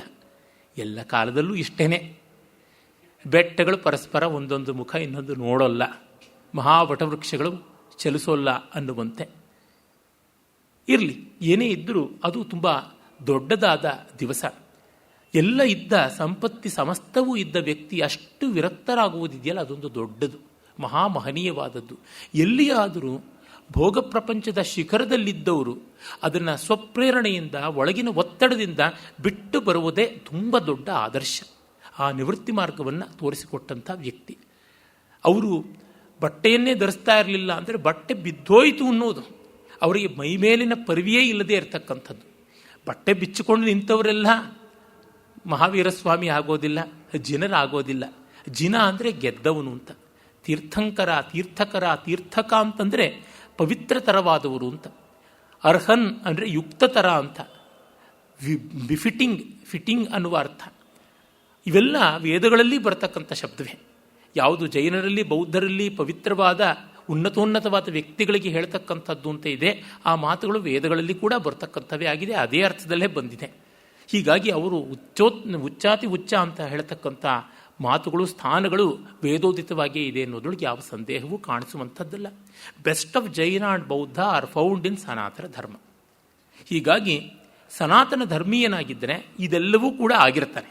ಬೆಸ್ಟ್ ಆಫ್ ಎವ್ರಿಥಿಂಗ್ ಆಗಿರ್ತಾನೆ. ಆ ಒಂದು ತತ್ವ ಸರ್ವವ್ಯಾಪ್ತಿ ಇಲ್ಲಿ ಉಂಟು. ಅದು ನಮ್ಮ ಪರಂಪರೆಗೆ ಸೇರಿರತಕ್ಕಂಥದ್ದು ಮಹಾವೀರ ಜಯಂತಿ. ಅದಾದ ಮೇಲೆ ನಾವು ನೋಡ್ತಕ್ಕಂಥದ್ದು ಚಿತ್ರಾ ಪೂರ್ಣಿಮೆ. ಚಿತ್ರಾ ಪೂರ್ಣಿಮೆ ಚಿತ್ರಾ ನಕ್ಷತ್ರದಲ್ಲಿಯೇ ಚೈತ್ರ ಮಾಸದ ಪೂರ್ಣಿಮೆ ಆಗತಕ್ಕಂಥದ್ದು. ತುಂಬ ಪ್ರಶಸ್ತವಾದ ದಿವಸ. ಅಲ್ಲಿಗೆ ವಸಂತೋತ್ಸವ ಮುಗಿಯುತ್ತದೆ ಅಂತ. ಅಂದು ಅವಭೃತ ಓಕಳಿ ಎಲ್ಲ ಉಂಟು. ನಾನು ಈ ಎಲ್ಲ ವಿಷಯಗಳನ್ನು ಕೂಡ ವಸಂತೋತ್ಸವಕ್ಕೆ ಸಂಬಂಧಪಟ್ಟದ್ದನ್ನು ಈ ಉಪನ್ಯಾಸ ಮಾಲಿಕೆಯ ಕಟ್ಟಕಡೆಯ ಹಬ್ಬವಾಗಿ ಬರತಕ್ಕಂಥ ಆ ಹೋಲಿಕಾ ಹೊಲ್ಲಾಕ ಅಂತ ಹೆಸರಾದ ಆ ಕಾಮದಹನಕ್ಕೆ ಸಂಬಂಧಪಟ್ಟ ವ್ರತದಲ್ಲಿ ಹೇಳ್ತೀನಿ. ಕಟ್ಟಕಡೆಗೆ ಫಾಲ್ಗುಣ ಪೂರ್ಣಿಮೆಗೆ ಬರುವಂಥದ್ದು. ಅದರಿಂದ ಅದನ್ನು ಅಷ್ಟಕ್ಕೆ ಬಿಟ್ಟಿದ್ದೀನಿ. ಆದರೆ ನಮಗೆ ಚಿತ್ರಾ ಪೂರ್ಣಿಮೆ ಇನ್ನೂ ಹಲವು ರೀತಿಯಿಂದ ಮುಖ್ಯವಾಗುತ್ತದೆ. ಒಂದು, ಅದು ಹನುಮತ್ ಜಯಂತಿ ಅಂತ. ಆದರೆ ಹನುಮತ್ ಜಯಂತಿನ ಹಲವು ರೀತಿಯಲ್ಲಿ ಮಾಡ್ತಾರೆ. ಭಾದ್ರಪದ ಪೂರ್ಣಿಮೆಯೆಂದು ಮಾಡ್ತಾರೆ, ಕಾರ್ತಿಕ ಪೂರ್ಣಿಮೆಯೆಂದು ಮಾಡ್ತಾರೆ, ಮತ್ತು ಈ ಒಂದು ಚಿತ್ರಾ ಪೂರ್ಣಿಮೆಯೆಂದು ಇರುತ್ತದೆ. ಆದರೆ ಹೆಚ್ಚಿನ ಗ್ರಂಥಗಳ ಆಧಾರದಂತೆ ಕಾರ್ತಿಕ ಪೂರ್ಣಿಮೆಗೆ ಆಗೋ ಕಾರಣ ಕಾರ್ತಿಕ ಮಾಸಕ್ಕೆ ಹನುಮತ್ ಜಯಂತಿಯನ್ನು ಇಟ್ಟುಕೊಂಡಿದ್ದೀನಿ. ಅದರಿಂದ ಈ ಚಿತ್ರಾ ಪೂರ್ಣಿಮೆಗೆ ಬರತಕ್ಕಂಥ ಒಂದು ಪರ್ವ ಯಾವುದು ಅಂದರೆ ಬೆಂಗಳೂರಿನಲ್ಲಿ ನಡೀತಕ್ಕಂಥ ಕರಗ. ಬೆಂಗಳೂರು, ಮಾಲೂರು, ಕೋಲಾರ, ಶ್ರೀನಿವಾಸಪುರ, ಚಿಂತಾಮಣಿ ಈ ತರಹ ತಮಿಳುನಾಡಿನ ಆರ್ಕಾಟ್ ಪ್ರಾಂತ ಮೊದಲಾದವಕ್ಕೆ ಅಂಟಿಕೊಂಡಿರ್ತಕ್ಕಂಥ ಒಂದಿಷ್ಟು ದಕ್ಷಿಣದ ಕರ್ನಾಟಕ ಭಾಗದಲ್ಲಿ ಮತ್ತು ಉತ್ತರ ತಮಿಳುನಾಡಿನಲ್ಲಿ ಹೆಚ್ಚಾಗಿ ವ್ಯಾಪ್ತಿಯಲ್ಲಿರ್ತಕ್ಕಂಥದ್ದು ಈ ಕರಗ. ಕರಗ ಶಾಕ್ತ ಆರಾಧನೆಗೆ ಸಂಬಂಧಪಟ್ಟಂಥದ್ದು. ಬೆಂಗಳೂರಿನ ಕರಗ ಒಂದು ವಿಶಿಷ್ಟತೆ ಆದರೆ ಮಾಲೂರಿನ ಕರಗ ಮತ್ತೊಂದು ರೀತಿ, ಕೋಲಾರದ ಕರಗ ಇನ್ನೊಂದು ರೀತಿ, ಹೀಗೆಲ್ಲ ಪ್ರಾಶಸ್ತ್ಯ ಉಂಟು. ಇದನ್ನು ಪ್ರಧಾನವಾಗಿ ನಡೆಸಿಕೊಂಡು ಬಂದಂಥವರು ನಮ್ಮ ವನ್ನಿಕುಲ ಕ್ಷತ್ರಿಯರು ಅಂತ ಹೆಸರಾದ ತಿಗಳರ ಜನಾಂಗ. ಅದು ಒಂದು ಸ್ವಾರಸ್ಯ. ಇದನ್ನು ಜಾನಪದವಾದದ್ದು, ಅವೈದಿಕವಾದದ್ದು ಅಂತ ಬದ್ಧವಾಗಿ ಯಾವ್ಯಾವುದೋ ಸಿದ್ಧಾಂತಗಳನ್ನು ಕಲ್ಪಿಸಿದ್ದಾರೆ. ವಸ್ತುತಃ ನೀವು ಯಾವ ಜಾನಪದ ಅನ್ನಿ ಅದು ಕಡೆಗೆ ವೇದಕ್ಕೆ ಬಂದು ಕೂತ್ಕೊಳ್ಳುತ್ತೆ. ಯಾಕೆಂದರೆ ವೇದ ಮಹಾಜನಪದ, ಅಲ್ಲಿಲ್ಲದ ಜಾನಪದ ಇನ್ಯಾವುದು. ಕರಗ ಅನ್ನುವ ಶಬ್ದ ಬಂದದ್ದು ಕಲಶ ಅನ್ನುವ ಶಬ್ದದಿಂದ ಅಂತ ಸ್ಪಷ್ಟವಾಗಿ ಗೊತ್ತಾಗುತ್ತದೆ. ಕರಕ ಅಂತ ಕೂಡ ಅದರ ಮೂಲ ಶಬ್ದ. ಕರಕ ಅನ್ನುವುದಕ್ಕೆ ಫಲ ಮತ್ತು ಆಲಿಕಲ್ಲು ಮತ್ತು ಕೊಂಬಿರ್ತಕ್ಕಂಥ ಒಂದು ಗಿಂಡಿ ಅಂದರೆ ಕಮಂಡಲು, ಈ ರೀತಿಯಾದಂಥ ಹೆಸರುಗಳ ಅರ್ಥಗಳೆಲ್ಲ ಇವೆ ಅಂತ ನಮಗೆ ಕೋಶಗಳಿಂದ ಗೊತ್ತಾಗುತ್ತದೆ. ಆ ಕರಕವೇ ಕರಗ ಆಯಿತು ಅಂತ ಗೊತ್ತಾಗುತ್ತದೆ. ನನಗೆ ಇದು ಪ್ರಾಯೋಗಿಕವಾಗಿ ಗೊತ್ತಾಗಿದ್ದು ಯಾವಾಗ ಅಂದರೆ, ಒಮ್ಮೆ ಮೇಲಕೋಟೆಗೆ ಹೋಗಿದ್ದಾಗ ಅಲ್ಲಿ ದೇವಸ್ಥಾನದ ಪ್ರಧಾನ ಅರ್ಚಕರ ಒಂದು ಕುಟುಂಬ, ಆ ಕುಟುಂಬದ ಹೆಸರು ಅಂದರೆ ಮನೆತನದ ಹೆಸರು ಕರಗಂ ಫ್ಯಾಮಿಲಿ ಅಂತ, ಕರಗಂ ಕುಟುಂಬ ಅಂತ. ನಾನು ತಕ್ಷಣ ಕೇಳಿದೆ, ಇದೇನು ಕರಗ ಅಂತಿದೆಯಲ್ಲ ಅಂತ. ಅವರ ಕೈಯಲ್ಲಿದ್ದ ದೊಡ್ಡ ಬೆಳ್ಳಿಯ ಗಿಂಡಿಯನ್ನು ತೋರಿಸಿದ್ರು. ಇದರಿಂದ ನಪ್ಪ ಬಂದಿದ್ದು ಅಂತ. ಈ ಗಿಂಡಿಯನ್ನು ಹಿಡ್ಕೊಂಡು ನಾವು ಭಗವಂತನ ಸೇವೆಗೆ ಹೋಗ್ತೀವಿ, ಅದರಿಂದ ಬಂದದ್ದು ಅಂತ. ಅವರ ಮನೆಯಲ್ಲಿಯೇ ಆ ಪರಮಾತ್ಮನ ಉತ್ಸವ ಮೂರ್ತಿ ಯಾವುದುಂಟು, ರಾಮಪ್ರಿಯ ಅಂತ ಕರಿತೀವಿ, ಶಲ್ವಪಿಳ್ಳೈ ಅಂತ ಸಂಪತ್ತಿನ ಮಗು ಅಂತ ರಾಮಾನುಜರು ಲಾಲಿಸಿದ್ದಂಥ ಮಹಾಮೂರ್ತಿ, ದಿವ್ಯ ಮೂರ್ತಿ. ಆ ಮೂರ್ತಿಯ ದೇವಿಯರು ಶ್ರೀದೇವಿ, ಭೂದೇವಿಯರು ಒಂದು ದೇವಿ ಆ ಮನೆಯಲ್ಲಿ ಸಿಕ್ಕಿದ್ದು ಅಂತ. ಆ ಕಾರಣದಿಂದ ಅವರ ಮನೆಯನ್ನು ಆ ದೇವಿಗೆ ತವರು ಮನೆ ಅಂತ ಭಾವಿಸ್ತಾರೆ. ಅಕ್ಕಪಕ್ಕದ ಮನೆಗಳಲ್ಲಿ, ಬಾವಿಗಳಲ್ಲಿ ಸಿಕ್ಕಿದಂಥದ್ದು ಈ ಮೂರ್ತಿ ಅಂತ. ಹೀಗಾಗಿ ನಮ್ಮ ತಮಿಳುನಾಡಿನ ಸಂಪ್ರದಾಯದ ಪ್ರಕಾರವಾಗಿ ಸಂಕ್ರಾಂತಿಯಲ್ಲಿ ತವರು ಮನೆಗೆ ಹೆಣ್ಣು ಮಕ್ಕಳು ಬರ್ತಾರೆ. ಬಂದು ತವರು ಮನೆ ಬಾಗಿನವನ್ನು ಸೋಬಲಕ್ಕಿ ಮಡಲು ತುಂಬಿಸ್ಕೊಂಡು ಹೋಗ್ತಾರೆ. ಆಗ ಅಲ್ಲಿ ಅಂಗಮಣಿ ಉತ್ಸವ ಅಂತ ಮಾಡ್ತಾರೆ ಸಂಕ್ರಾಂತಿಯ ಮರುದಿವಸದಲ್ಲಿ. ಆ ಅಂಗಮಣಿ ಉತ್ಸವಕ್ಕೆ ಅವ್ರ ಮನೆಗೆ ದೇವಿಯರು ಬರ್ತಾರೆ, ಕರಗದ ಕುಟುಂಬಕ್ಕೆ ಬರ್ತಾರೆ. ಅವರು ಮನೆ ಮಂದಿ ಎಲ್ಲ, ಊರು ಕೇರಿ ಜನ ಎಲ್ಲ ಸೇರಿ ತುಂಬ ಚೆನ್ನಾಗಿ ದೇವಿಗೆ ಇಬ್ಬರಿಗೂ ಮಡಲು ತುಂಬುತ್ತಾರೆ. ಬಹಳ ಸುಂದರವಾದ ಹೃದಯವಾದಂಥ ಸಮಾರಂಭ ಅದು. ಜಗನ್ಮಾತೆಯನ್ನು ಮನೆ ಮಗಳು ಅಂತ ಭಾವಿಸಿಕೊಂಡು ಮಡಲು ತುಂಬತಕ್ಕಂಥದ್ದು ಎಲ್ಲ ತುಂಬ ಚೆನ್ನಾಗಿರ್ತಕ್ಕಂಥದ್ದು. ಆಗ ತವರು ಮನೆಗೆ ಬರುವಾಗ ಅಡ್ಡೆ ಹೊರತಕ್ಕಂಥವ್ರು ಹೆಜ್ಜೆ ದಾಪುಗಾಲು ಹಾಕ್ಕೊಂಡು ಬರ್ತಾರೆ. ತವರು ಮನೆಗೆ ಬರಬೇಕು ಅಂತ ದೇವಿಯರಿಗೂ ಆಸೆ ಅಂತ. ಮತ್ತು ಎಲ್ಲ ಮಡಲು ತುಂಬಿಕೊಂಡು ಚೆನ್ನಾಗಿ ಅಯ್ಯಂಗಾರ ಸೀರೆ ಅಂತ ಮಡಿಸಾಲ್ ಸೀರೆ ಇದೆ, ಅದನ್ನು ಉಟ್ಕೊಂಡು ನೀರು ಗಂಟು ಹಾಕ್ಕೊಂಡು ಎಲ್ಲ ಚೆನ್ನಾಗಿ ಮಾಡ್ಕೊಂಡು ಹೋಗೋವಾಗ ಮುಂದೆ 3 ಹೆಜ್ಜೆ ಹೋಗೋದು, ಹಿಂದೆ 1 ಹೆಜ್ಜೆ ಬರೋದು, ಆ ಥರ ಹೋಗ್ತಾರೆ. ಗಂಡು ಮನೆಗೆ ಹೋಗಬೇಕಲ್ಲ, ತವ್ರ ಮನೆ ಬಿಡಬೇಕಲ್ಲ ಅಂತ. ಇವ್ರು ಎಷ್ಟೊತ್ತಾದರೂ ಬರಲಿಲ್ಲ ಅಂತ ರೇಗಿ ದೇವರು ದೇವಸ್ಥಾನದಿಂದ ಕೋಪ ಮಾಡ್ಕೊಂಡು ಹೊರಟೋಗ್ತಾರೆ.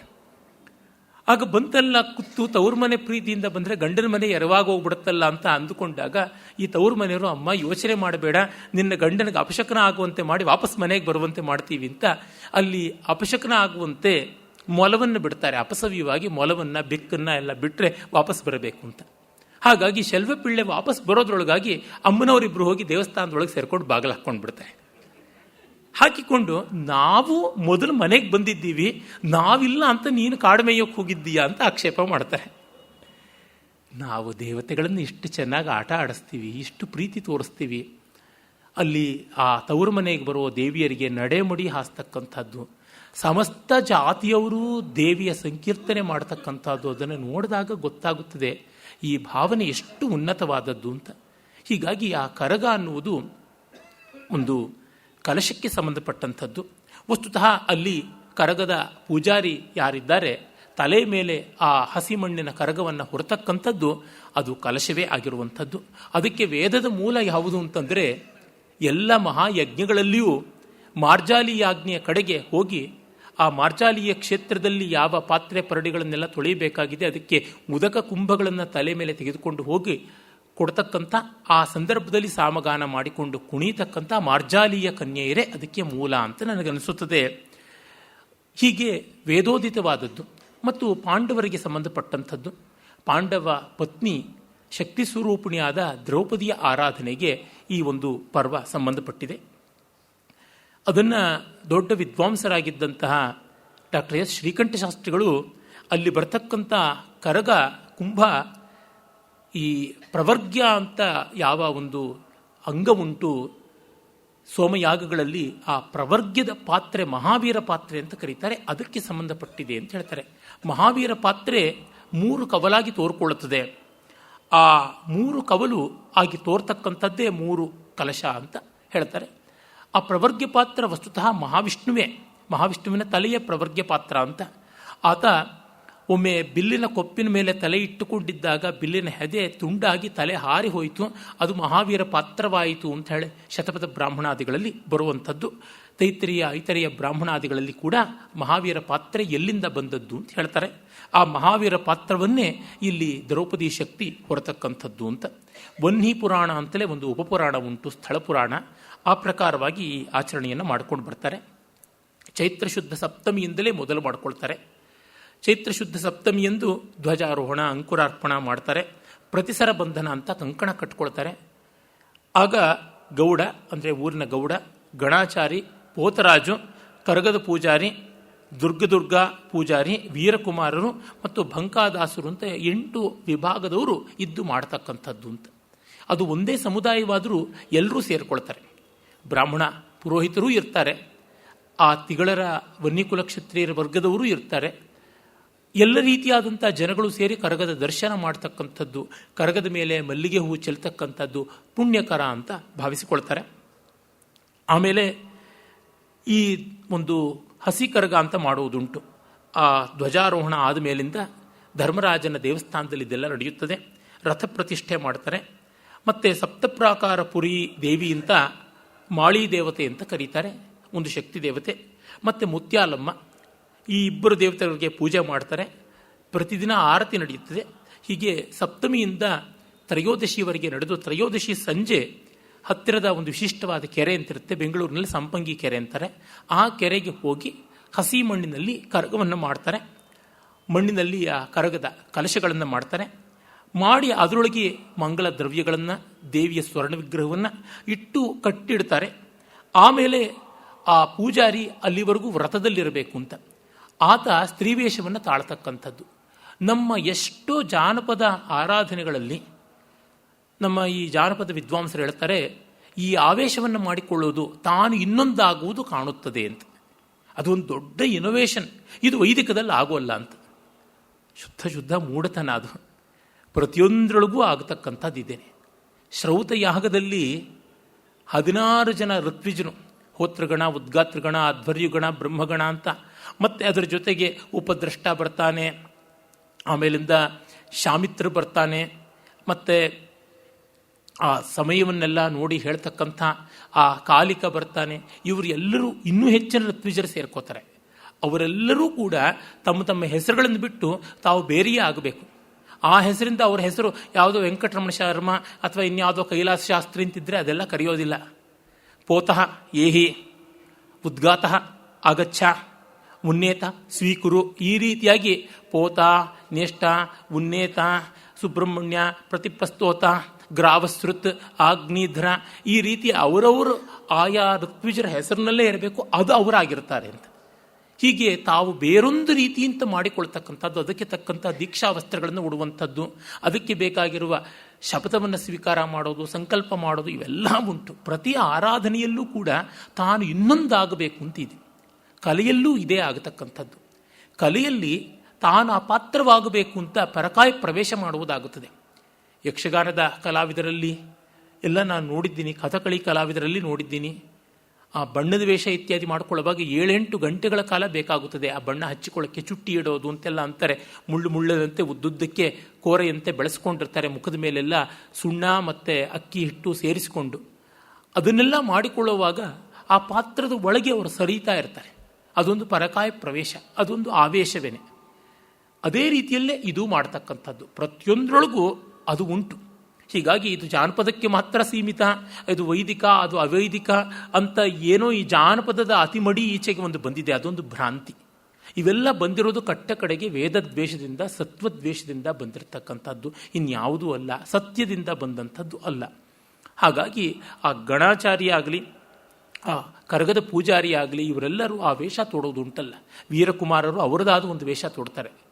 ಇಂತಿಂಥ ಯೂನಿಫಾರ್ಮ್ ಅಂತಿರುತ್ತೆ. ಬೆಂಗಳೂರಿನ ಕರಗದಲ್ಲಿ ಬಿಳಿ ಬಟ್ಟೆ ತೊಡಬೇಕು, ಸೊಂಟಕ್ಕೆ ಕೆಂಪು ಬಣ್ಣದ ವಸ್ತ್ರ ಕಟ್ಟಿಕೊಳ್ಬೇಕು, ಕೈನಲ್ಲಿ ಕತ್ತಿ ಹಿಡಿದಿರಬೇಕು, ಈ ಥರ ಉಂಟು. ಮಾಲೂರಿನಲ್ಲಾದರೆ ಹಳದಿ ಬಣ್ಣದ ಬಟ್ಟೆ ಹಾಕ್ಕೊಳ್ಬೇಕು, ಹೀಗೆಲ್ಲ ಉಂಟು. ದೀಕ್ಷಾ ವಸ್ತ್ರಗಳನ್ನು ತೊಡ್ತಾರೆ.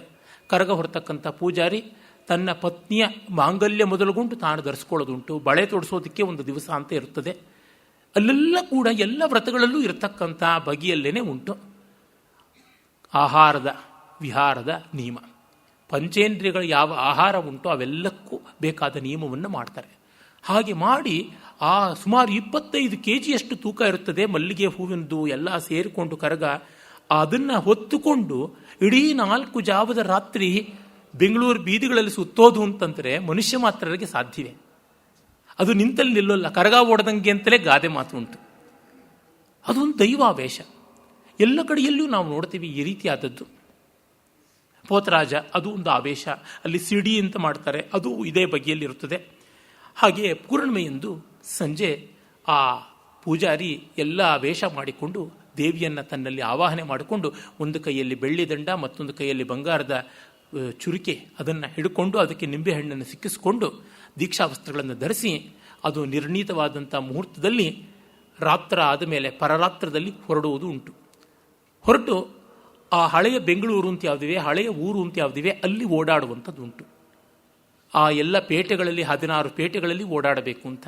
ಅಲ್ಲಿ ಒಂದು ದರ್ಗಾದಲ್ಲಿ ಹೋಗಿ ಸ್ವೀಕಾರ ಮಾಡಬೇಕು, ಕೆಲವು ವಿಶಿಷ್ಟವಾದಂಥ ದೇವಸ್ಥಾನಗಳಿಗೆ ಹೋಗಿ ಗೌರವ ಸ್ವೀಕಾರ ಮಾಡಬೇಕು, ಮತ್ತು ಕೆಲವು ವಿಶಿಷ್ಟರ ಮನೆ ಮುಂದೆ ಚಪ್ರ ಹಾಕಿರ್ತಾರೆ, ಹಸರುವಾಣಿ ಚಪ್ರ ಅಂತಂತಾರೆ, ಅಲ್ಲಿ ಹೋಗಿ ದರ್ಶನವನ್ನು ಕೊಡಬೇಕು. ಹೀಗೆಲ್ಲ ಉಂಟು. ಅವರ ಮುಂದೆ ರಕ್ಷಣೆಗಾಗಿ ವೀರಕುಮಾರರು ಬರ್ತಾ ಇರ್ತಾರೆ. ನಗರ ಸಂಚಾರವನ್ನು ಹಾಗೆ ಮಾಡುವಂಥದ್ದು ಅಂತ ಇದೆಲ್ಲ ಉಂಟು.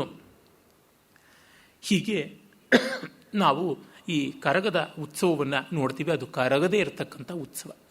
ಅದು ಒಂದು ಜಾತ್ರೆ ವೈಭವ ಆಗುತ್ತದೆ. ಮರುದಿನ ಆ ಕರಗದ ಪ್ರಾಂತದಲ್ಲಿ ಯಾವ್ಯಾವುದೆಲ್ಲ ದೇವಸ್ಥಾನಗಳಿವೆ ಆ ದೇವದೇವಿಯರ ಎಲ್ಲರೂ ಕೂಡ ಪಲ್ಲಕ್ಕಿಯ ಮೆರವಣಿಗೆ ಬರುವಂಥದ್ದು ಉಂಟು. ಅಷ್ಟು ಸಾಮೂಹಿಕವಾಗಿ ಅಷ್ಟೆಲ್ಲ ದೇವತೆಗಳ ಉತ್ಸವ ನೋಡುವಂಥದ್ದು ಇನ್ನೆಲ್ಲೂ ಇಲ್ಲ. ಅಂದರೆ ಇವು ಜನಸಮುದಾಯವನ್ನು ನಮ್ಮ ಬೇರುಗಳಿಗೆ ಅಂಟಿಸುವುದಕ್ಕೆ ಎಷ್ಟು ದೊಡ್ಡ ಪ್ರಯೋಜನವಾಗುತ್ತದೆ ಅಂತ. ಈ ಕರಗದ ಕಲಶವನ್ನು ನಮ್ಮ ಆಧುನಿಕ ಜಾನಪದ ಮಾನವಶಾಸ್ತ್ರ ಆಂಥ್ರೋಪಾಲಜಿಸ್ಟ್ ಇವರುಗಳೆಲ್ಲರೂ ಕೂಡ ಫರ್ಟಿಲಿಟಿ ಕಲ್ಟ್ ಅಂತೆಲ್ಲ ಕರೀತಾರೆ. ಅದಕ್ಕೆ ನಮ್ಮ ಸಾಂಪ್ರದಾಯಿಕರು ನಮ್ಮವರು ಮುಜುಗರ ಮಾಡಿಕೊಂಡು ಇದು ಯಾಕೆ ಹೀಗೆ ಎಲ್ಲ ಕರೀತಾರೆ ಅಂತ. ಅಲ್ಲ ಸ್ವಾಮಿ, ಪ್ರಜನನ ಇಲ್ಲದೆ ಯಾವುದೂ ಇಲ್ಲ. ವೇದದಲ್ಲಿ ಯಜ್ಞಾದಿಗಳಲ್ಲಿ ವೇದ ಮಂತ್ರಗಳಲ್ಲಿ ಎಷ್ಟೋ ಬಾರಿ ಇವುಗಳನ್ನೇ ಉದಾಹರಣೆಯಾಗಿ ಇವುಗಳನ್ನೇ ದೃಷ್ಟಾಂತವಾಗಿ ತೆಗೆದುಕೊಳ್ತಾರೆ. ಸಂತಾನ ಇಲ್ಲದೆ ಜಗತ್ತುಂಟೆ. ಧಾನ್ಯಗಳ ಸಂತಾನ ಇಲ್ಲದೆ ನಾವು ಬದುಕ್ತೀವ? ಫಲ ಶಾಖಾದಿಗಳ ಸಂತಾನ ಇಲ್ಲದೆ ನಾವು ಬದುಕ್ತೀವ? ಇಡೀ ಜಗತ್ತು ಸೃಷ್ಟಿ ಅಂತಂದ್ರೇ ಪ್ರಜನನದಿಂದಲೇ ಹೋಗತಕ್ಕಂಥದ್ದು. ಮಾತಾಪೂರ್ವ ರೂಪಂ ಪಿತೋತ್ತರ ರೂಪಂ ಅಂತ ಆ ಪಂಚಮಹಾಸಂಹಿತೆಗಳಲ್ಲಿ ಪ್ರಜನನಗಂ ಸಂಧಾನಂ ಅಂತ ಬರುತ್ತದೆ. ಅದು ಸಂಧಾನವಾಗಿರ್ತಕ್ಕಂಥದ್ದು ಪ್ರಜನನ. ಅದಕ್ಕೆ ಏನು ಮುಜುಗರ ಮಾಡಿಕೊಳ್ಬೇಕಾಗಿಲ್ಲ. ಯಾವುದೋ ವಿಕ್ಟೋರಿಯನ್ ಈರಾದಲ್ಲಿ ಇವುಗಳನ್ನು ಸೆಕ್ಸ್ ಸಿಂಬಲ್ ಅಂತಂದರೆ ಅಥವಾ ಫರ್ಟಿಲಿಟಿ ಕಲ್ಟ್ ಅಂತಂದರೆ ಮುಖ ಮುಚ್ಚಿಕೊಳ್ಬೇಕು. ಯಾರಿಗೆ ನಿಸರ್ಗದಲ್ಲಿ ಪ್ರಕೃತಿಯಲ್ಲಿ ಬದುಕೋದಕ್ಕೆ ಮನಸ್ಸಿಲ್ವೋ ಅವರು ಪ್ರಕೃತಿ ವಿರೋಧಿಯಾಗಿ ಇದನ್ನೆಲ್ಲ ವಿರೋಧಿಸಬೇಕಷ್ಟೇ.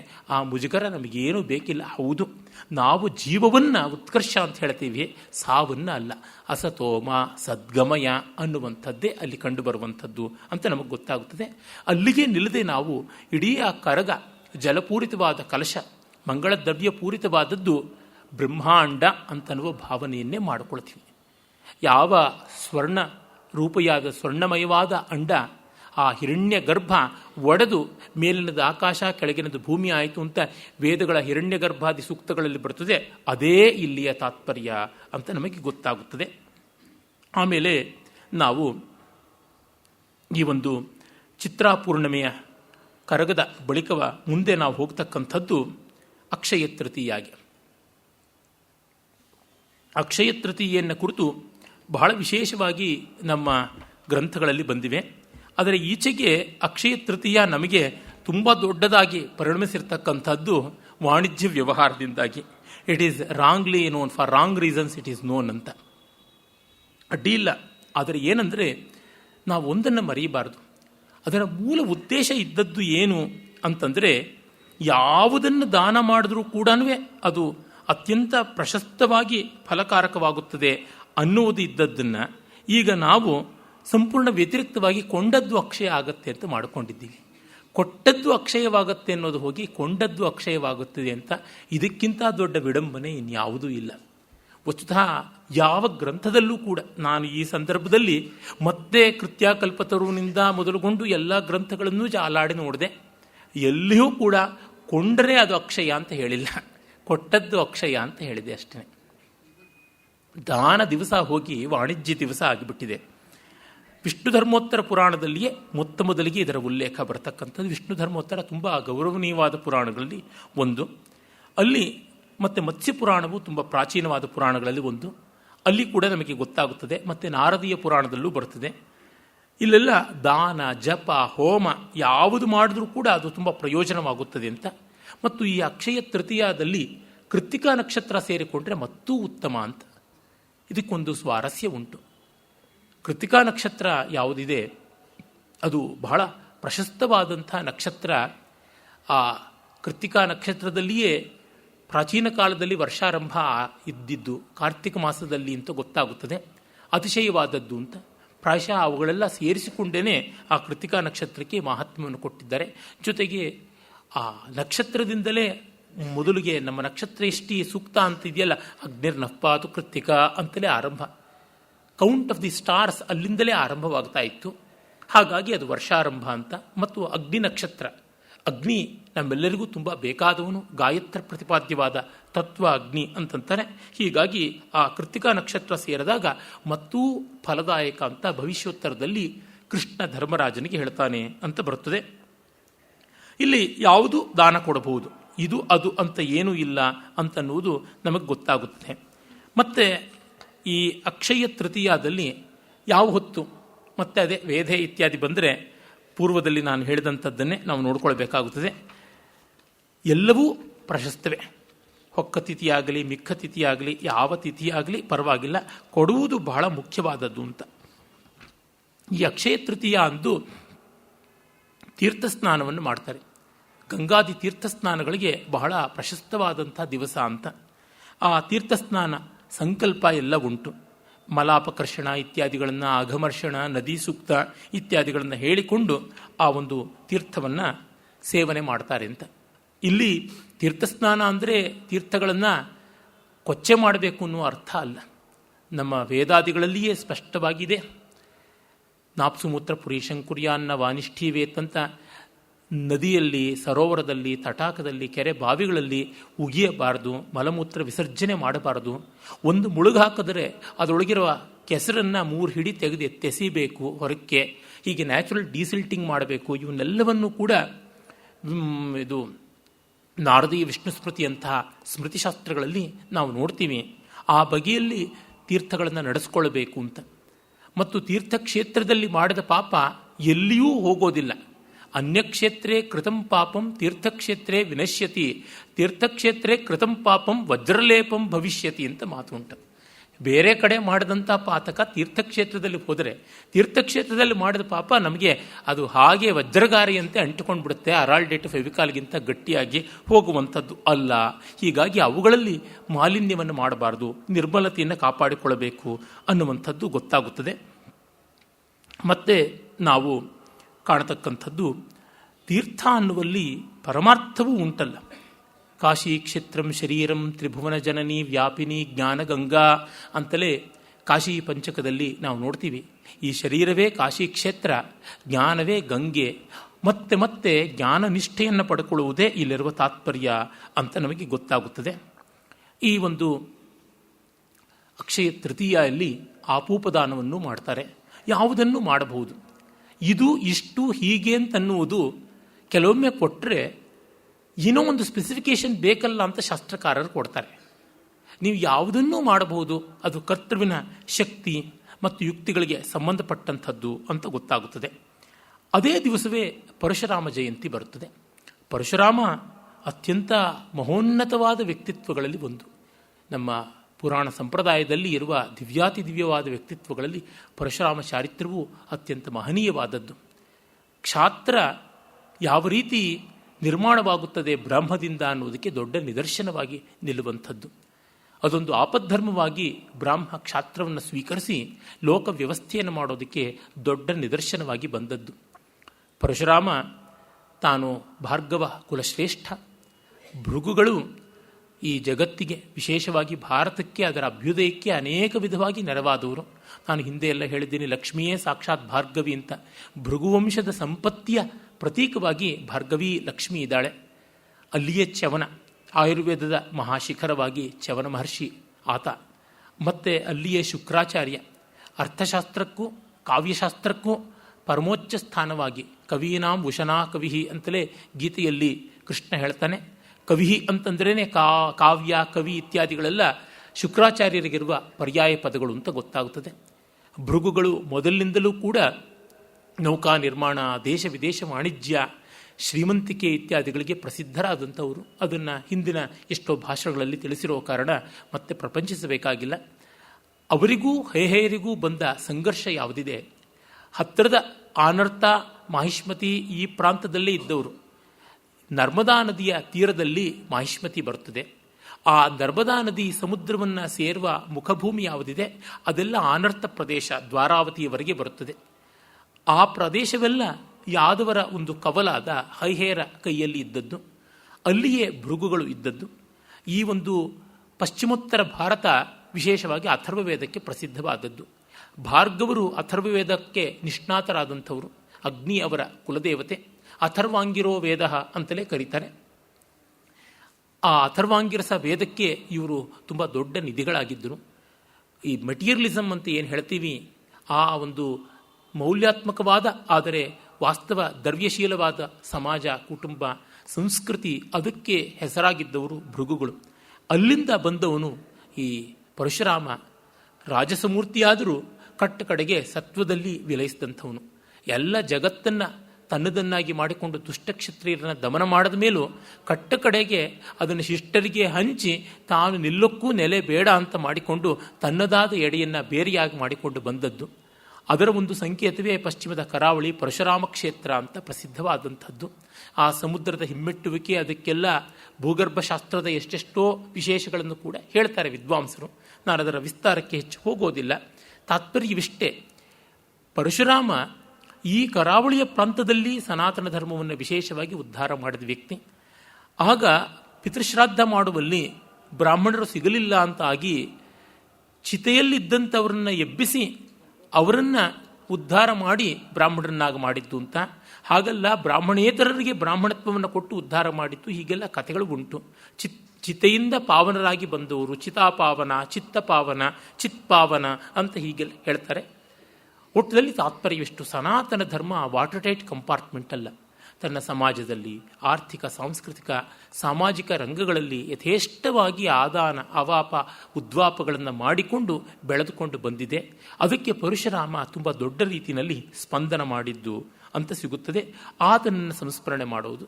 ಈ ಪರಶುರಾಮ ಜಯಂತಿ ಕೂಡ ಹಾಗೇನೆ. ಸಾಮಾನ್ಯವಾಗಿ ವ್ರತವಾಗಿ ಮಾಡಿದಾಗ ಅಲ್ಲಿ ಹಿಂದಿನ ರಾತ್ರಿಯ ನಿರಶನದಿಂದಲೇ ಆರಂಭವಾಗುತ್ತದೆ. ಅಂದಿನ ಬೆಳಗ್ಗೆ ಭಗವನ್ ನಾಮ ಸ್ಮರಣಪೂರ್ವಕವಾಗಿ ಏಳುವಂಥದ್ದು ಮತ್ತು ಸಂಕಲ್ಪಪೂರ್ವಕವಾಗಿ ಸ್ನಾನ ಮಾಡುವಂಥದ್ದು, ಮೌನಾದಿಗಳಲ್ಲಿದ್ದು ವ್ರತ ಮಾಡುವಂಥದ್ದು, ಆಮೇಲೆ ಉದ್ಯಾಪನೆ ಮಾಡುವುದು, ಇದೆಲ್ಲ ಉಂಟು. ಅದು ನಡೆಯುತ್ತದೆ. ಪರಶುರಾಮರ ದೇವಸ್ಥಾನಗಳು ಕೂಡ ಚಿತ್ತಪಾವನರ ಪ್ರಾಚುರ್ಯ ಇರತಕ್ಕಂಥ ಕಡೆಗಳಲ್ಲಿ ಉಂಟು. ನಮ್ಮ ಕರ್ನಾಟಕದಲ್ಲಿ ಚಿತ್ತಪಾವನರ ಹಲವು ಶಾಖೆಗಳು ಉಂಟು. ದಕ್ಷಿಣ ಕನ್ನಡದಲ್ಲಿ ಮಾಳ, ದುರ್ಗ, ಬಂಗಾರಮಿಕ್ಕಿ, ಅರಸಿನಮೆಕ್ಕಿ, ಈ ರೀತಿಯಾಗಿ ಬಂಗಾರಮಿಕ್ಕಿ, ಕ್ಷಮಿಸಿ, ಅದು ಉತ್ತರ ಕನ್ನಡದ್ದು, ಅರಸಿನಮೆಕ್ಕಿ, ಈ ತರಹ ಆ ಪ್ರಾಂತದಲ್ಲಿ ಮುಖ್ಯವಾಗಿ ಧರ್ಮಸ್ಥಳ, ಕಾರ್ಕಳ ಅವುಗಳ ಆಸುಪಾಸಿನಲ್ಲಿ ಇವೆ. ಅಲ್ಲಿರ್ತಕ್ಕಂಥ ಚಿತ್ಪಾವನರು ಆ ಒಂದು ಪರಶುರಾಮನ ಈ ಜಯಂತಿಯನ್ನು ಚೆನ್ನಾಗಿ ಮಾಡ್ತಾರೆ. ಬೇರೆಯವರು ಮಾಡಬಾರ್ದು ಅಂತ ಏನೂ ಇಲ್ಲ, ತುಂಬ ಪ್ರಶಸ್ತವಾದಂಥದ್ದು. ಆಮೇಲೆ ನಾವು ಆ ವೈಶಾಖ ತೃತೀಯ ದಿವಸವೇ ಇನ್ನೊಬ್ಬ ಮಹಾನುಭಾವರ ಜನ್ಮದಿನವನ್ನು ಕಾಣ್ತೀವಿ. ಅದಂದರೆ ಬಸವಣ್ಣನವರ ಜನ್ಮದಿನ. ಇದು ಕೇವಲ ನಮ್ಮ ಕರ್ನಾಟಕಕ್ಕೆ ಮಾತ್ರ ಅಲ್ಲ, ಸನಾತನ ಧರ್ಮಕ್ಕೆ ತುಂಬ ಪವಿತ್ರವಾದಂಥ ದಿವಸ. ಅವರು ಯಾವ ಒಂದು ಲಾಕುಳ, ಪಾಶುಪತ ಮತ್ತು ಕಾಳಾಮುಖ ಇತ್ಯಾದಿ ಅನೇಕ ಶೈವ ಪಂಥಗಳ ಕನ್ಸಾಲಿಡೇಟ್ ಮಾಡಿದವರು ಮತ್ತು ಎಲ್ಲರಿಗೂ ಶಿವದೀಕ್ಷೆಯನ್ನು ಕೊಟ್ಟವರು. ಚಾತುರ್ವರ್ಣ್ಯವನ್ನು ಒಪ್ಪದೇ ಇದ್ದರೂ ಕೂಡ ಸನಾತನ ಧರ್ಮದ ಮೂಲ ತತ್ವ ಚಾತುರ್ವರ್ಣ್ಯದಲ್ಲೆಲ್ಲ ಇರತಕ್ಕಂಥದ್ದು, ಗುಣಕರ್ಮ ವಿಭಾಗದಲ್ಲಿದೆ ಮತ್ತು ಅದು ಆತ್ಮೌಪಮ್ಯದಲ್ಲಿ ಇದೆ. ಅದನ್ನು ತುಂಬ ಚೆನ್ನಾಗಿ ತೋರ್ಪಡಿಸಿಕೊಟ್ಟಿದ್ದಾರೆ. ಅವರ ಮಹಿಮೆಯನ್ನು, ದೊಡ್ಡತನವನ್ನು, ಅವರ ಯೋಗದಾನವನ್ನು ಬೇರೆ ಕಡೆ ನಾನು ವಚನಗಳಿಗೆ ಸಂಬಂಧಪಟ್ಟಂಥ ಭಾಷಣ ಮಾಲಿಕೆಯಲ್ಲಿ ವಿಸ್ತರಿಸಿದ್ರಿಂದ ಹೇಳೋದಕ್ಕೆ ಹೋಗೋದಿಲ್ಲ. ಅವರ ಜಯಂತಿ, ಅವರ ವಚನಗಳು, ಅವರ ಸಮಾಜ ಸುಧಾರಣೆಯ ಚಟುವಟಿಕೆ ಅವೆಲ್ಲವೂ ಆತ್ಮನಿಷ್ಠವಾಗಿದ್ದು, ಅಧ್ಯಾತ್ಮನಿಷ್ಠ. ಅದನ್ನು ನಾವು ಮರೀಬಾರದು. ಇವತ್ತು ಬಸವಣ್ಣನವರನ್ನು, ಅವರ ಆತ್ಮನಿಷ್ಠತೆಯನ್ನು, ಶಿವಭಕ್ತಿಯನ್ನು, ಶರಣಸತಿ, ಲಿಂಗಪತಿ ಎನ್ನುವ ಮಧುರಾದ್ವೈತವನ್ನು ಎಲ್ಲವನ್ನ ಪಕ್ಕಕ್ಕಿಟ್ಟು ಏನೋ ಕೆಲವು ವಚನಗಳಲ್ಲಿ ಕಂಡು ಬಂದ ಸಾಮಾಜಿಕ ಕ್ರಾಂತಿ ಎನ್ನುವ ಅಂಶವನ್ನೇ ಇಟ್ಟುಕೊಂಡು ಏಕದೇಶೀಯವಾಗಿ ಮಾಡ್ತಾ ಇರೋದು ತುಂಬ ತಪ್ಪು. ಆತ್ಮಶ್ರೀಯನ್ನು ಬಿಟ್ಟು ವಚನಕಾರರನ್ನು ಅರ್ಥೈಸೋದಕ್ಕೆ ಏನಾದರೂ ಅವಕಾಶ ಉಂಟೆ? ತುಂಬ ತುಂಬ ತಪ್ಪಾದದ್ದು. ವಚನಕಾರರಲ್ಲಿ ಈ ಥರ ಸೋಕಾಲ್ಡ್ ಸಮಾಜ ಸುಧಾರಣೆ ಅಂತನ್ನುವ ಯಾವ ಬ್ರ್ಯಾಂಡ್ ಮೆಟೀರಿಯಲಿಸ್ಟಿಕ್ ಸುಧಾರಣೆ, ನಾಸ್ತಿಕ್ಯದ ಸಾಮಾಜಿಕ ಸುಧಾರಣೆ ಅಂತನ್ನುವುದು ಯಾವ ಮಾತ್ರ ಇದೆ ಅಂತನ್ನುವುದನ್ನು ಡಂಕನ್ ಜಲಕಿ ಮತ್ತು ಬಾಲಗಂಗಾಧರ ಅಂಥವರು ಬಹಳ ಚೆನ್ನಾಗಿ ತಮ್ಮ ಸಂಶೋಧನೆಗಳಲ್ಲಿ ತೋರ್ಪಡಿಸಿಕೊಟ್ಟಿದ್ದಾರೆ. ಸ್ಟ್ಯಾಟಿಸ್ಟಿಕ್ಸ್ ಸಮೇತ. ಆಕಾಶವನ್ನು ಗುದ್ದಿ ಮೈನೋಯಿಸ್ಕೊಂಡ್ರು ಅಂತ ಅದರ ವಿಷಯವಾಗಿ ನಮ್ಮ ಸೋಕಾಲ್ಡ್ ಬುದ್ಧಿಜೀವಿಗಳು ಏನೇನೋ ಕೋಲಾಹಲ ಮಾಡಿದ್ರು. ಪ್ರಜಾವಾಣಿ ಪತ್ರಿಕೆಯು ಬೇಕಾದಂತೆ ದೆವ್ವಕ್ಕೆ ತಕ್ಕ ಧೂಪ ಹಾಕಿತು. ಏನು ಪ್ರಯೋಜನವಿಲ್ಲ. ಸತ್ಯ ಅಂತೂ ಬೇರೆಯೇ ಆದದ್ದು. ನೋಡಿದರೆ ನಮಗೆ ಗೊತ್ತಾಗುತ್ತದೆ, ಬಸವಣ್ಣನವರು ಇಡೀ ವಚನ ಪರಂಪರೆ ಅಧ್ಯಾತ್ಮನಿಷ್ಠವಾದದ್ದು. ಆ ಅಧ್ಯಾತ್ಮನಿಷ್ಠೆ ಇರುವುದರಿಂದಲೇ ಅದಕ್ಕೆ ಎಲ್ಲಿಲ್ಲದ ಬೆಲೆ ಬಂದದ್ದು.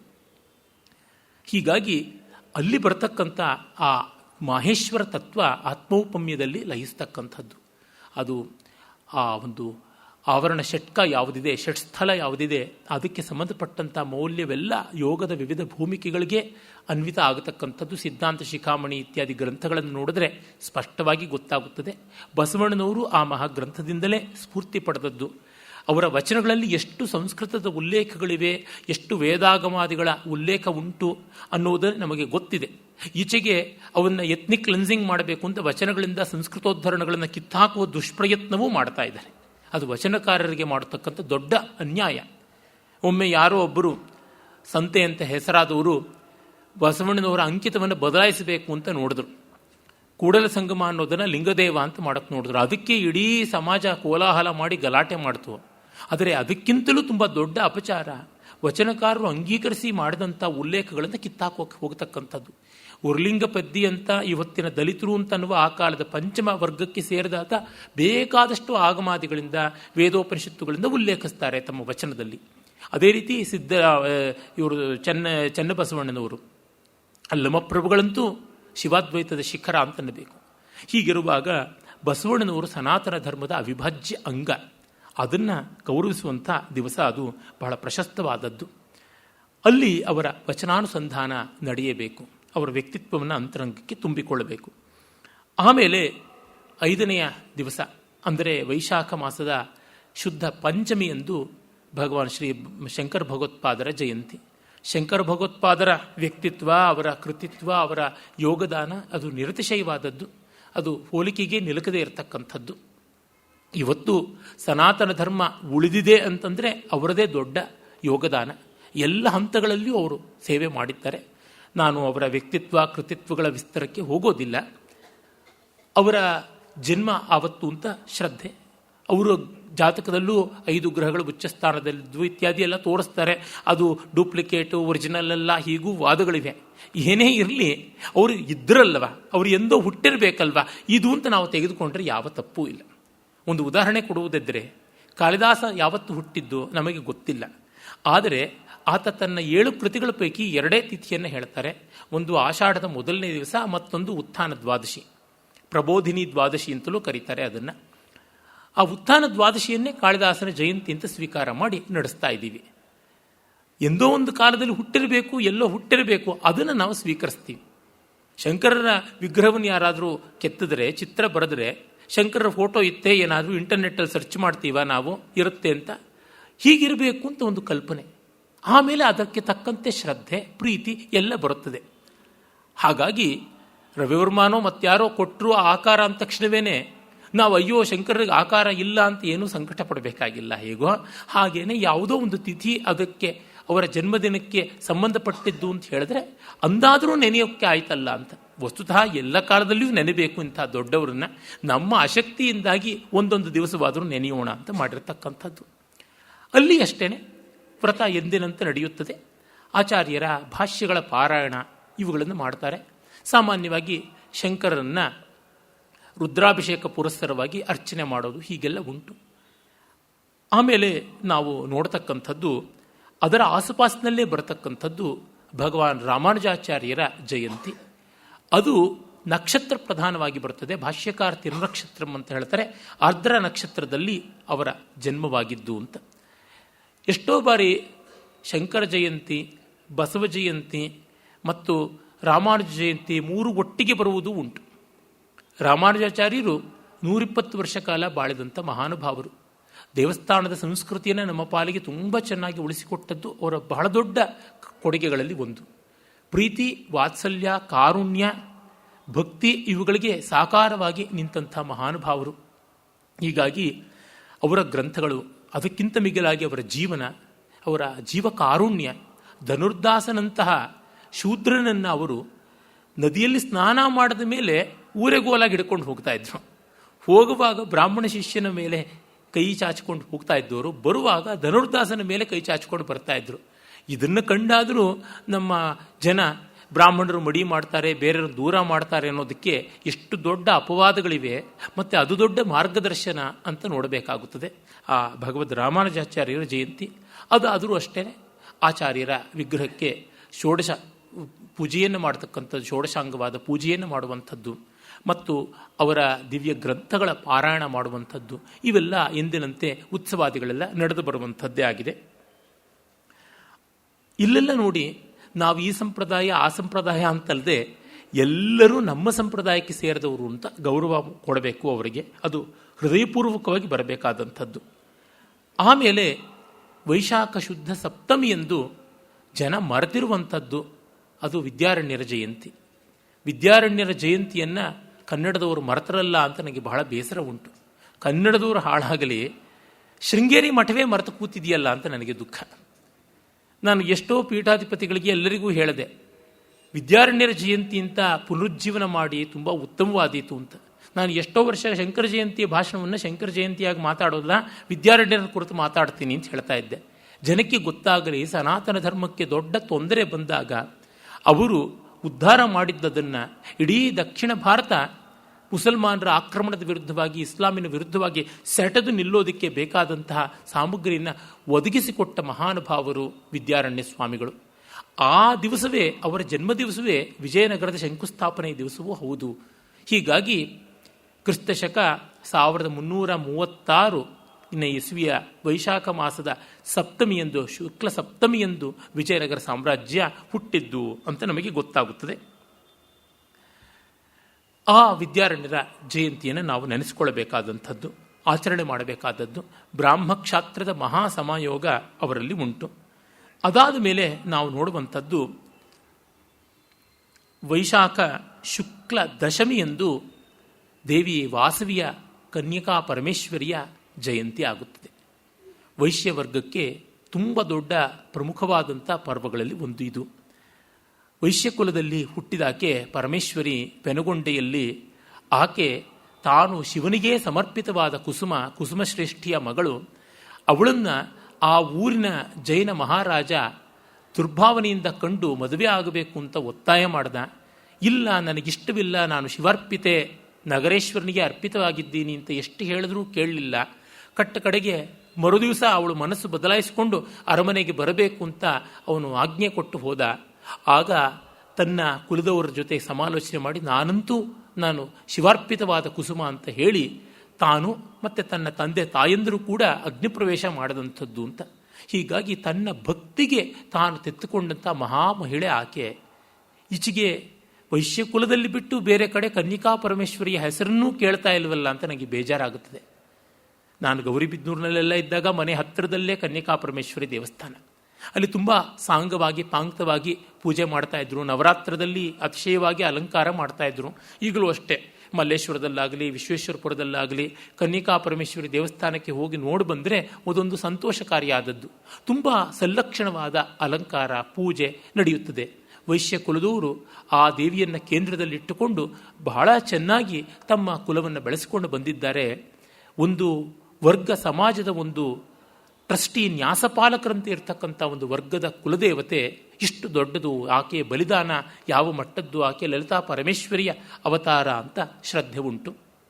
ಅಲ್ಲಿ ಲಲಿತಾ ತ್ರಿಪುರಸುಂದರಿ ಸ್ವರೂಪಿಣಿಯಾದ ಆ ಕನ್ಯಕಾ ಪರಮೇಶ್ವರಿಗೆ, ಕನ್ಯಾಕುಮಾರಿ ಅಂತವಳಿಗೆ ಸಾಂಗವಾಗಿ ಷೋಡಶೋಪಚಾರ ಪೂಜೆಯನ್ನು ಮಾಡ್ತಾರೆ. ಸಾಯಂಕಾಲ ಮೆರವಣಿಗೆ, ಉತ್ಸವ ಇತ್ಯಾದಿಗಳು ಎಲ್ಲ ಉಂಟು ಅಂತ ನಮಗೆ ಗೊತ್ತಾಗುತ್ತದೆ. ಅದು ಈಗಲೂ ಕೂಡ ವೈಶ್ಯವರ್ಗ ಪ್ರಚುರವಾಗಿರ್ತಕ್ಕಂಥ ಎಡೆಗಳಲ್ಲಿ ಉತ್ಸವಾದಿಗಳೆಲ್ಲ ನಡೆಯುತ್ತದೆ. ಅದನ್ನು ಜನ ಗಮನಿಸಿಕೊಳ್ಳಬೇಕು ಅಂತ ನನ್ನ ಅಪೇಕ್ಷೆ. ಮತ್ತು ಆ ಒಂದು ವೈಶಾಖ ಶುದ್ಧ ದ್ವಾದಶಿಯಂದು ಶಂಕರ ಭಗವತ್ಪಾದರ ಆರಾಧನಾ ದಿವಸ ಅಂತ. ಒಂದೇ ತಿಂಗಳಿನಲ್ಲಿ ಒಂದೇ ಪಕ್ಷದಲ್ಲಿ ಅವರ ಜಯಂತಿ ಆರಾಧನೆ ಎರಡೂ ಬರುತ್ತದೆ. ಒಂದು ವಾರದ ಅಂತರ ಅಷ್ಟೇ. ಪಂಚಮಿಯಂದು ಶಂಕರ ಜಯಂತಿ ಆದರೆ ದ್ವಾದಶಿಯಂದು ಶಂಕರರ ಆರಾಧನೆ ಅಂದರೆ ಅವರು ಬ್ರಹ್ಮೀಭೂತರಾದ ದಿವಸ ಅಂತ. ಕೇದಾರದಲ್ಲಿ ಗುಹಾಪ್ರವೇಶ ಮಾಡಿದರು ಅಂತ ಪ್ರತೀತಿ ಉಂಟು. ಶಂಕರಾದಿ ವಿಜಯಗಳಲ್ಲಿ ಬರುತ್ತದೆ. ದುರ್ದೈವ, ಇಂದು ಕೇದಾರದಲ್ಲಿ ಆ ಶಂಕರರ ಅಧಿಷ್ಠಾನ ಕೂಡ ಕೊಚ್ಚಿಕೊಂಡು ಹೋಗಿದೆ. ಹಿಂದೆ ನಾನು ಹತ್ತತ್ರ 16-17 ವರ್ಷಗಳ ಕೆಳಗೆ ಹೋಗಿದ್ದಾಗ ಕೇದಾರದಲ್ಲಿ ಆಚಾರ್ಯರ ಅಧಿಷ್ಠಾನವನ್ನು ದರ್ಶನ ಮಾಡಿ ಬಂದಿದ್ದೆ. ಈಗ ಒಂದು 3 ತಿಂಗಳ ಕೆಳಗೆ ಹೋದಾಗ ಅಲ್ಲಿ ಯಾವ ಕುರುಹೂ ಇಲ್ಲ, ಎಲ್ಲ ಕೊಚ್ಚಿಕೊಂಡು ಹೋಗಿದೆ. ತುಂಬ ದುಃಖವೂ ಆಯಿತು. ಮತ್ತೆ ಸ್ಥಾವರಕ್ಕೆ ಅಳಿವುಂಟು, ಜಂಗಮಕ್ಕೆ ಅಳಿವಿಲ್ಲ. ಶಂಕರರ ಭೌತಿಕವಾದ ಅಧಿಷ್ಠಾನಕ್ಕೆ ನಾಶ ಇರಬಹುದು, ಶಂಕರರ ನೆನಪಿಗೆ, ಶಂಕರರ ಕ್ರಿಯಾಶೀಲತೆಗೆ, ಕರ್ತೃತ್ವಕ್ಕೆ ನಾಶವಿಲ್ಲ ಅಂತ. ಜಯಂತಿಯಂತೆಯೇ ಆರಾಧನೆಗಳಲ್ಲಿ ಕೂಡ ಯಥೋದ್ದಿಷ್ಟವಾದ ರೀತಿಯಲ್ಲಿ ಷೋಡಶಾಂಗ ಪೂಜೆ ನಡೆಯತಕ್ಕಂಥದ್ದು, ಅಭಿಷೇಕ, ರುದ್ರ ಪಠನ ಇತ್ಯಾದಿಗಳು, ಭಾಷ್ಯ ಪಠನ, ಭಾಷ್ಯ ಪಾರಾಯಣ ಇವೆಲ್ಲ ನಡೆಯುವಂಥದ್ದು ಉಂಟು. ಹಾಗೆ ಆ ಪರ್ವ ನಡ್ಕೊಂಡು ಬಂದಿದೆ ಅಂತ ನಮಗೆ ಗೊತ್ತಾಗುತ್ತದೆ. ಆಮೇಲೆ ನಾವು ನೋಡ್ತಕ್ಕಂಥದ್ದು ನರಸಿಂಹ ಜಯಂತಿ. ನರಸಿಂಹ ಜಯಂತಿ ಅಥವಾ ನರಸಿಂಹ ಜಯಂತಿ ವೈಶಾಖ ಶುದ್ಧ ಚತುರ್ದಶಿಯಂದು ನಡೀತಕ್ಕಂಥದ್ದು. ನರಸಿಂಹ ನಮ್ಮ ದಶಾವತಾರಗಳಲ್ಲಿ ತುಂಬ ತುಂಬ ಜನಪ್ರಿಯವಾದ ಅನೇಕರ ಕುಲದೇವತೆಯೂ ಆದಂಥ ಅವತಾರ ಮೂರ್ತಿ. ಇದರ ಬಗ್ಗೆ ಕೂಡ ನಮ್ಮ ಆಧುನಿಕ ವಿದ್ವಾಂಸರು ಅಂತ ಅಂದುಕೊಂಡವರು ಅದು ಪ್ರಾಣಿ ಪೂಜೆ, ಅದು ವರ್ಗ ಪೂಜೆ, ಮತ್ತೊಂದು ಮಗದೊಂದು, ಅದು ಕಲಬೆರಕೆ, ಗ್ರಿಫಿತ್ ಅಂತಕ್ಕಂಥ ಗ್ರೀಕ್ ಪುರಾಣಗಳಲ್ಲಿ ಬರುವ ಒಂದು ಸಿಂಹ ಮತ್ತು ಹದ್ದು ಎರಡೂ ಸೇರಿರತಕ್ಕಂಥ ಮನುಷ್ಯಾಕಾರದ ಒಂದು ಕಾಂಬಿನೇಷನನ್ನು ಇಲ್ಲಿ ಮಾಡಿಕೊಂಡದ್ದು ಏನೇನೋ ಹೇಳಿದ್ದಾರೆ. ಇವುಗಳಿಗೆಲ್ಲ ಬೇರೆ ದೇಶಗಳನ್ನು ನೋಡಬೇಕಾಗಿಲ್ಲ, ನಮ್ಮಲ್ಲೇ ಇರತಕ್ಕಂಥದ್ದು. ಆಂಥ್ರೋಪಾಲಜಿಸ್ಟು ಅದನ್ನು ಪ್ರಾಣಿ ಪೂಜೆ ಅಂತ ಹೇಳಲಿ, ನಮಗೇನೂ ತೊಂದರೆ ಇಲ್ಲ. ನಮ್ಮ ತಾಯಿನ ಯಾರಾದರೂ ಮನುಷ್ಯರು ಅಂತಂದರೆ ನನಗೆ ಯಾಕೆ ಬೇಜಾರಾಗಬೇಕು? ನಮ್ಮ ತಾಯಿಯ ಮುಪ್ಪನ್ನು ನೋಡಿ ಅವ್ರ ಶರೀರ ಜೀರ್ಣವಾಗಿರೋದು ಅಂತ ಅನ್ನೋದನ್ನು ನೋಡಿ ಹೇಳಿದ್ರೆ ನನಗೆ ತಾಯಿ ಮಾತ್ರ ದೇವತೆ ಅಂತ ಅನ್ನೋದ್ರೊಳಗೆ ಏನಾದರೂ ಸಂದೇಹ ಬರುತ್ತದೆಯಾ? ಖಂಡಿತ ಬರುವಂಥದ್ದಲ್ಲ. ಪುಸ್ತಕದಲ್ಲಿ ಅಚ್ಚಾಗಿರ್ತಕ್ಕಂಥ ದಿವ್ಯವಾದಂಥ ರಾಮಾಯಣವೋ, ಮಹಾಭಾರತವೋ, ರಘುವಂಶವೋ, ಕುಮಾರ ಸಂಭವವನ್ನೋ ನೋಡಿಬಿಟ್ಟು ಅದು ಸೆಲ್ಯುಲೋಸು ಮತ್ತು ಇಂಕ್ ಅಂತ ಯಾರಾದರೂ ಹೇಳಿದ್ರೆ ಖಂಡಿತ ಇಲ್ಲಪ್ಪ, ಅದು ಸತ್ಯ ಹೌದು ಅಂತಲೇ ಅಂತೀವಿ. ಅದಕ್ಕೇನು ಆಕ್ಷೇಪ ಮಾಡೋಲ್ಲ. ನಿನಗಷ್ಟೇ ಕಾಣಿಸುತ್ತೆ, ನನಗೆ ಇನ್ನೂ ಏನೇನೋ ಕಾಣಿಸುತ್ತೆ ಅಂತ ಅಷ್ಟೇ. ಲಿಪಿಯನ್ನು ಓದಬಲ್ಲವರಿಗೆ, ಭಾಷೆಯನ್ನು ಓದಬಲ್ಲವರಿಗೆ ಗೊತ್ತಾಗುತ್ತೆ. ನಾವು ಅಧಿಭೂತದವ್ರ ಜೊತೆಗೆ ತಗಾದೆ ಮಾಡೋಲ್ಲ. ಅದು ಅಷ್ಟೇ ಅಂತಂದರೆ ತಗಾದೆ ಮಾಡ್ತೀವಿ ಅಷ್ಟೇ. ನನಗೊಮ್ಮೆ ನನ್ನ ಸ್ನೇಹಿತರು ಬಹಳ ಚೆನ್ನಾಗಿ ಇದನ್ನು ದಿವ್ಯವಾದ ರೀತಿಯಲ್ಲಿ ಮನಸ್ಸಿಗೆ ಮುಟ್ಟಿಸಿಕೊಟ್ಟಿದ್ರು. ನಾನು ಒಮ್ಮೆ ಅವ್ರಿಗೆ ಹೇಳಿದೆ, ನೋಡಿ, ನಿಮ್ಮ ಗುರುಗಳ ಬಗ್ಗೆ ನನಗಂಥ ಪ್ರೀತಿ ಇಲ್ಲ, ನಿಮ್ಮ ಬಗ್ಗೆ ತುಂಬ ಉಂಟು ಅಂತ.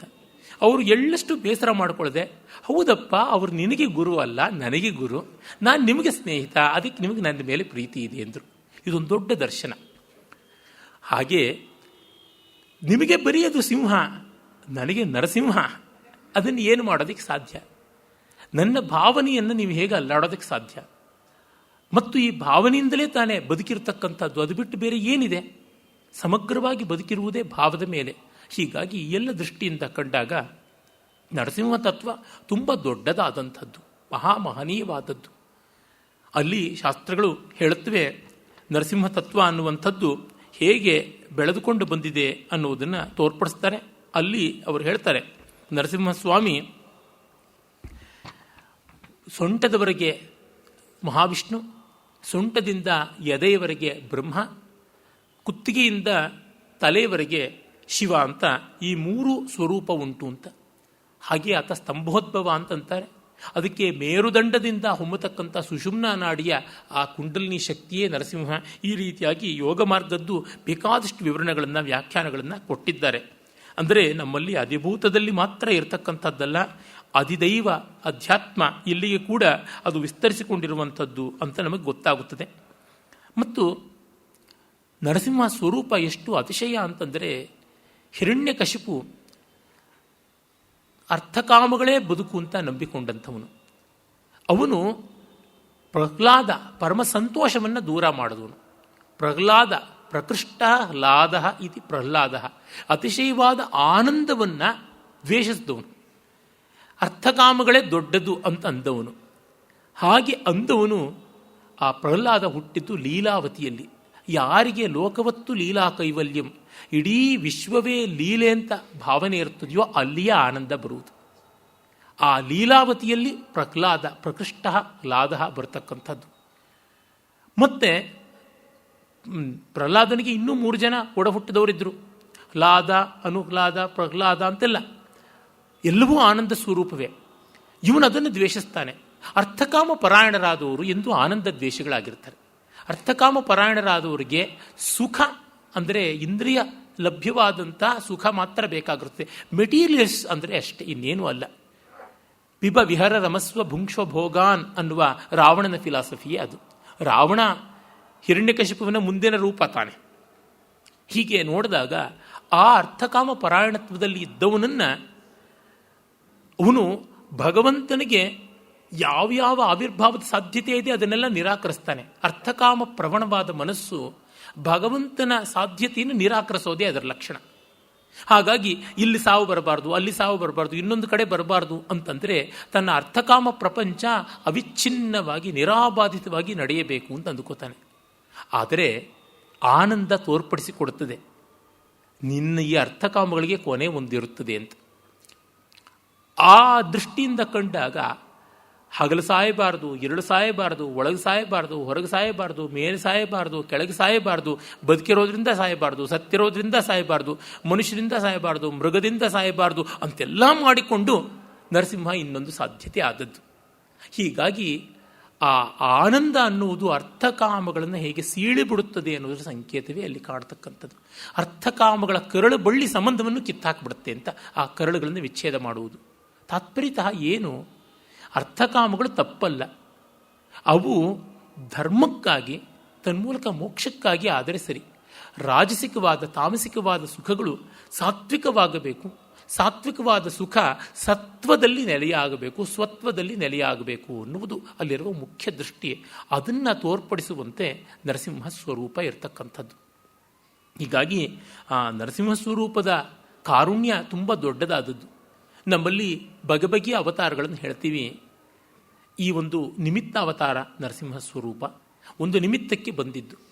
ಅಂದರೆ ನೋಡಿ, ಒಬ್ಬನನ್ನು ಕಾಪಾಡಬೇಕು ಅಂತಲೇ ಒಂದು ಅವತಾರ ಮಾಡಿದ್ದು. ತುಂಬ ಜನರನ್ನು ಉದ್ಧರಿಸಬೇಕು, ತುಂಬ ರೀತಿಯಲ್ಲಿ ಉದ್ಧರಿಸಬೇಕು, ತುಂಬ ಕೆಲಸ ಇದೆ ಅಂದರೆ ನಾವು ಬರ್ತೀವಪ್ಪ, ಮಾಡ್ತೀವಿ. ನಾನೇ ಹೇಳ್ತೀನಿ, ಒಂದು ಅವಧಾನ ಮಾಡೋದಿದ್ದರೆ ಬರ್ತೀನಿ ಸ್ವಾಮಿ, ಒಂದು 20 ನಿಮಿಷದ ಭಾಷಣಕ್ಕೆ ನಾನು 3 ಗಂಟೆ ಒದ್ದಾಡ್ಕೊಂಡು ಬರೋದು ಬೇಡ, ನೀವು ಯಾರನ್ನಾದ್ರೂ ನೋಡ್ಕೊಳ್ಳಿ ಅಂತ. ಆದರೆ ಪರಮಾತ್ಮ ಆ ಥರ ಚೌಕಾಸಿ ಮಾಡೋದಿಲ್ಲ. ಒಂದಾಗಲಿ 1000ವಾಗಲಿ ಕೋಟಿಯಾಗಲಿ ಬಂದೇ ಸರಿ ಅಂತ ಹೇಳ್ಬಿಟ್ಟು ಬಂದದ್ದು ಅಂತ ನೋಡಿದಾಗ ಭಗವತ್ ಕಾರುಣ್ಯ ನರಸಿಂಹ ರೂಪದಲ್ಲಿರುವ ಉಗ್ರತೆಯನ್ನೇ ಕಂಡು ಅಂಜುತ್ತಾ ಇರುವವರು ಈ ಕಾರುಣ್ಯದ ಆಯಾಮವನ್ನು ಮರೆತರೆ ತುಂಬ ದೊಡ್ಡ ಅನ್ಯಾಯವಾಗುತ್ತದೆ. ಅಂಥದ್ದು ಇಲ್ಲಿ ನೋಡ್ತೀವಿ ನಾವು. ನರಸಿಂಹದಲ್ಲಿ ಅನೇಕ ಆಯಾಮಗಳು ಉಂಟು.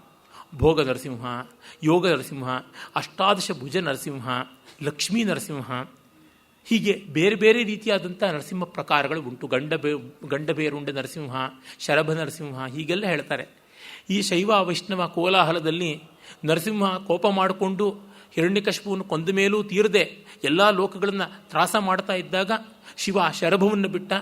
ಆ ಶರಭ ನರಸಿಂಹನ ಹಣ್ಣುಗಾಯಿ ನೀರುಗಾಯಿ ಮಾಡಿದ್ದು.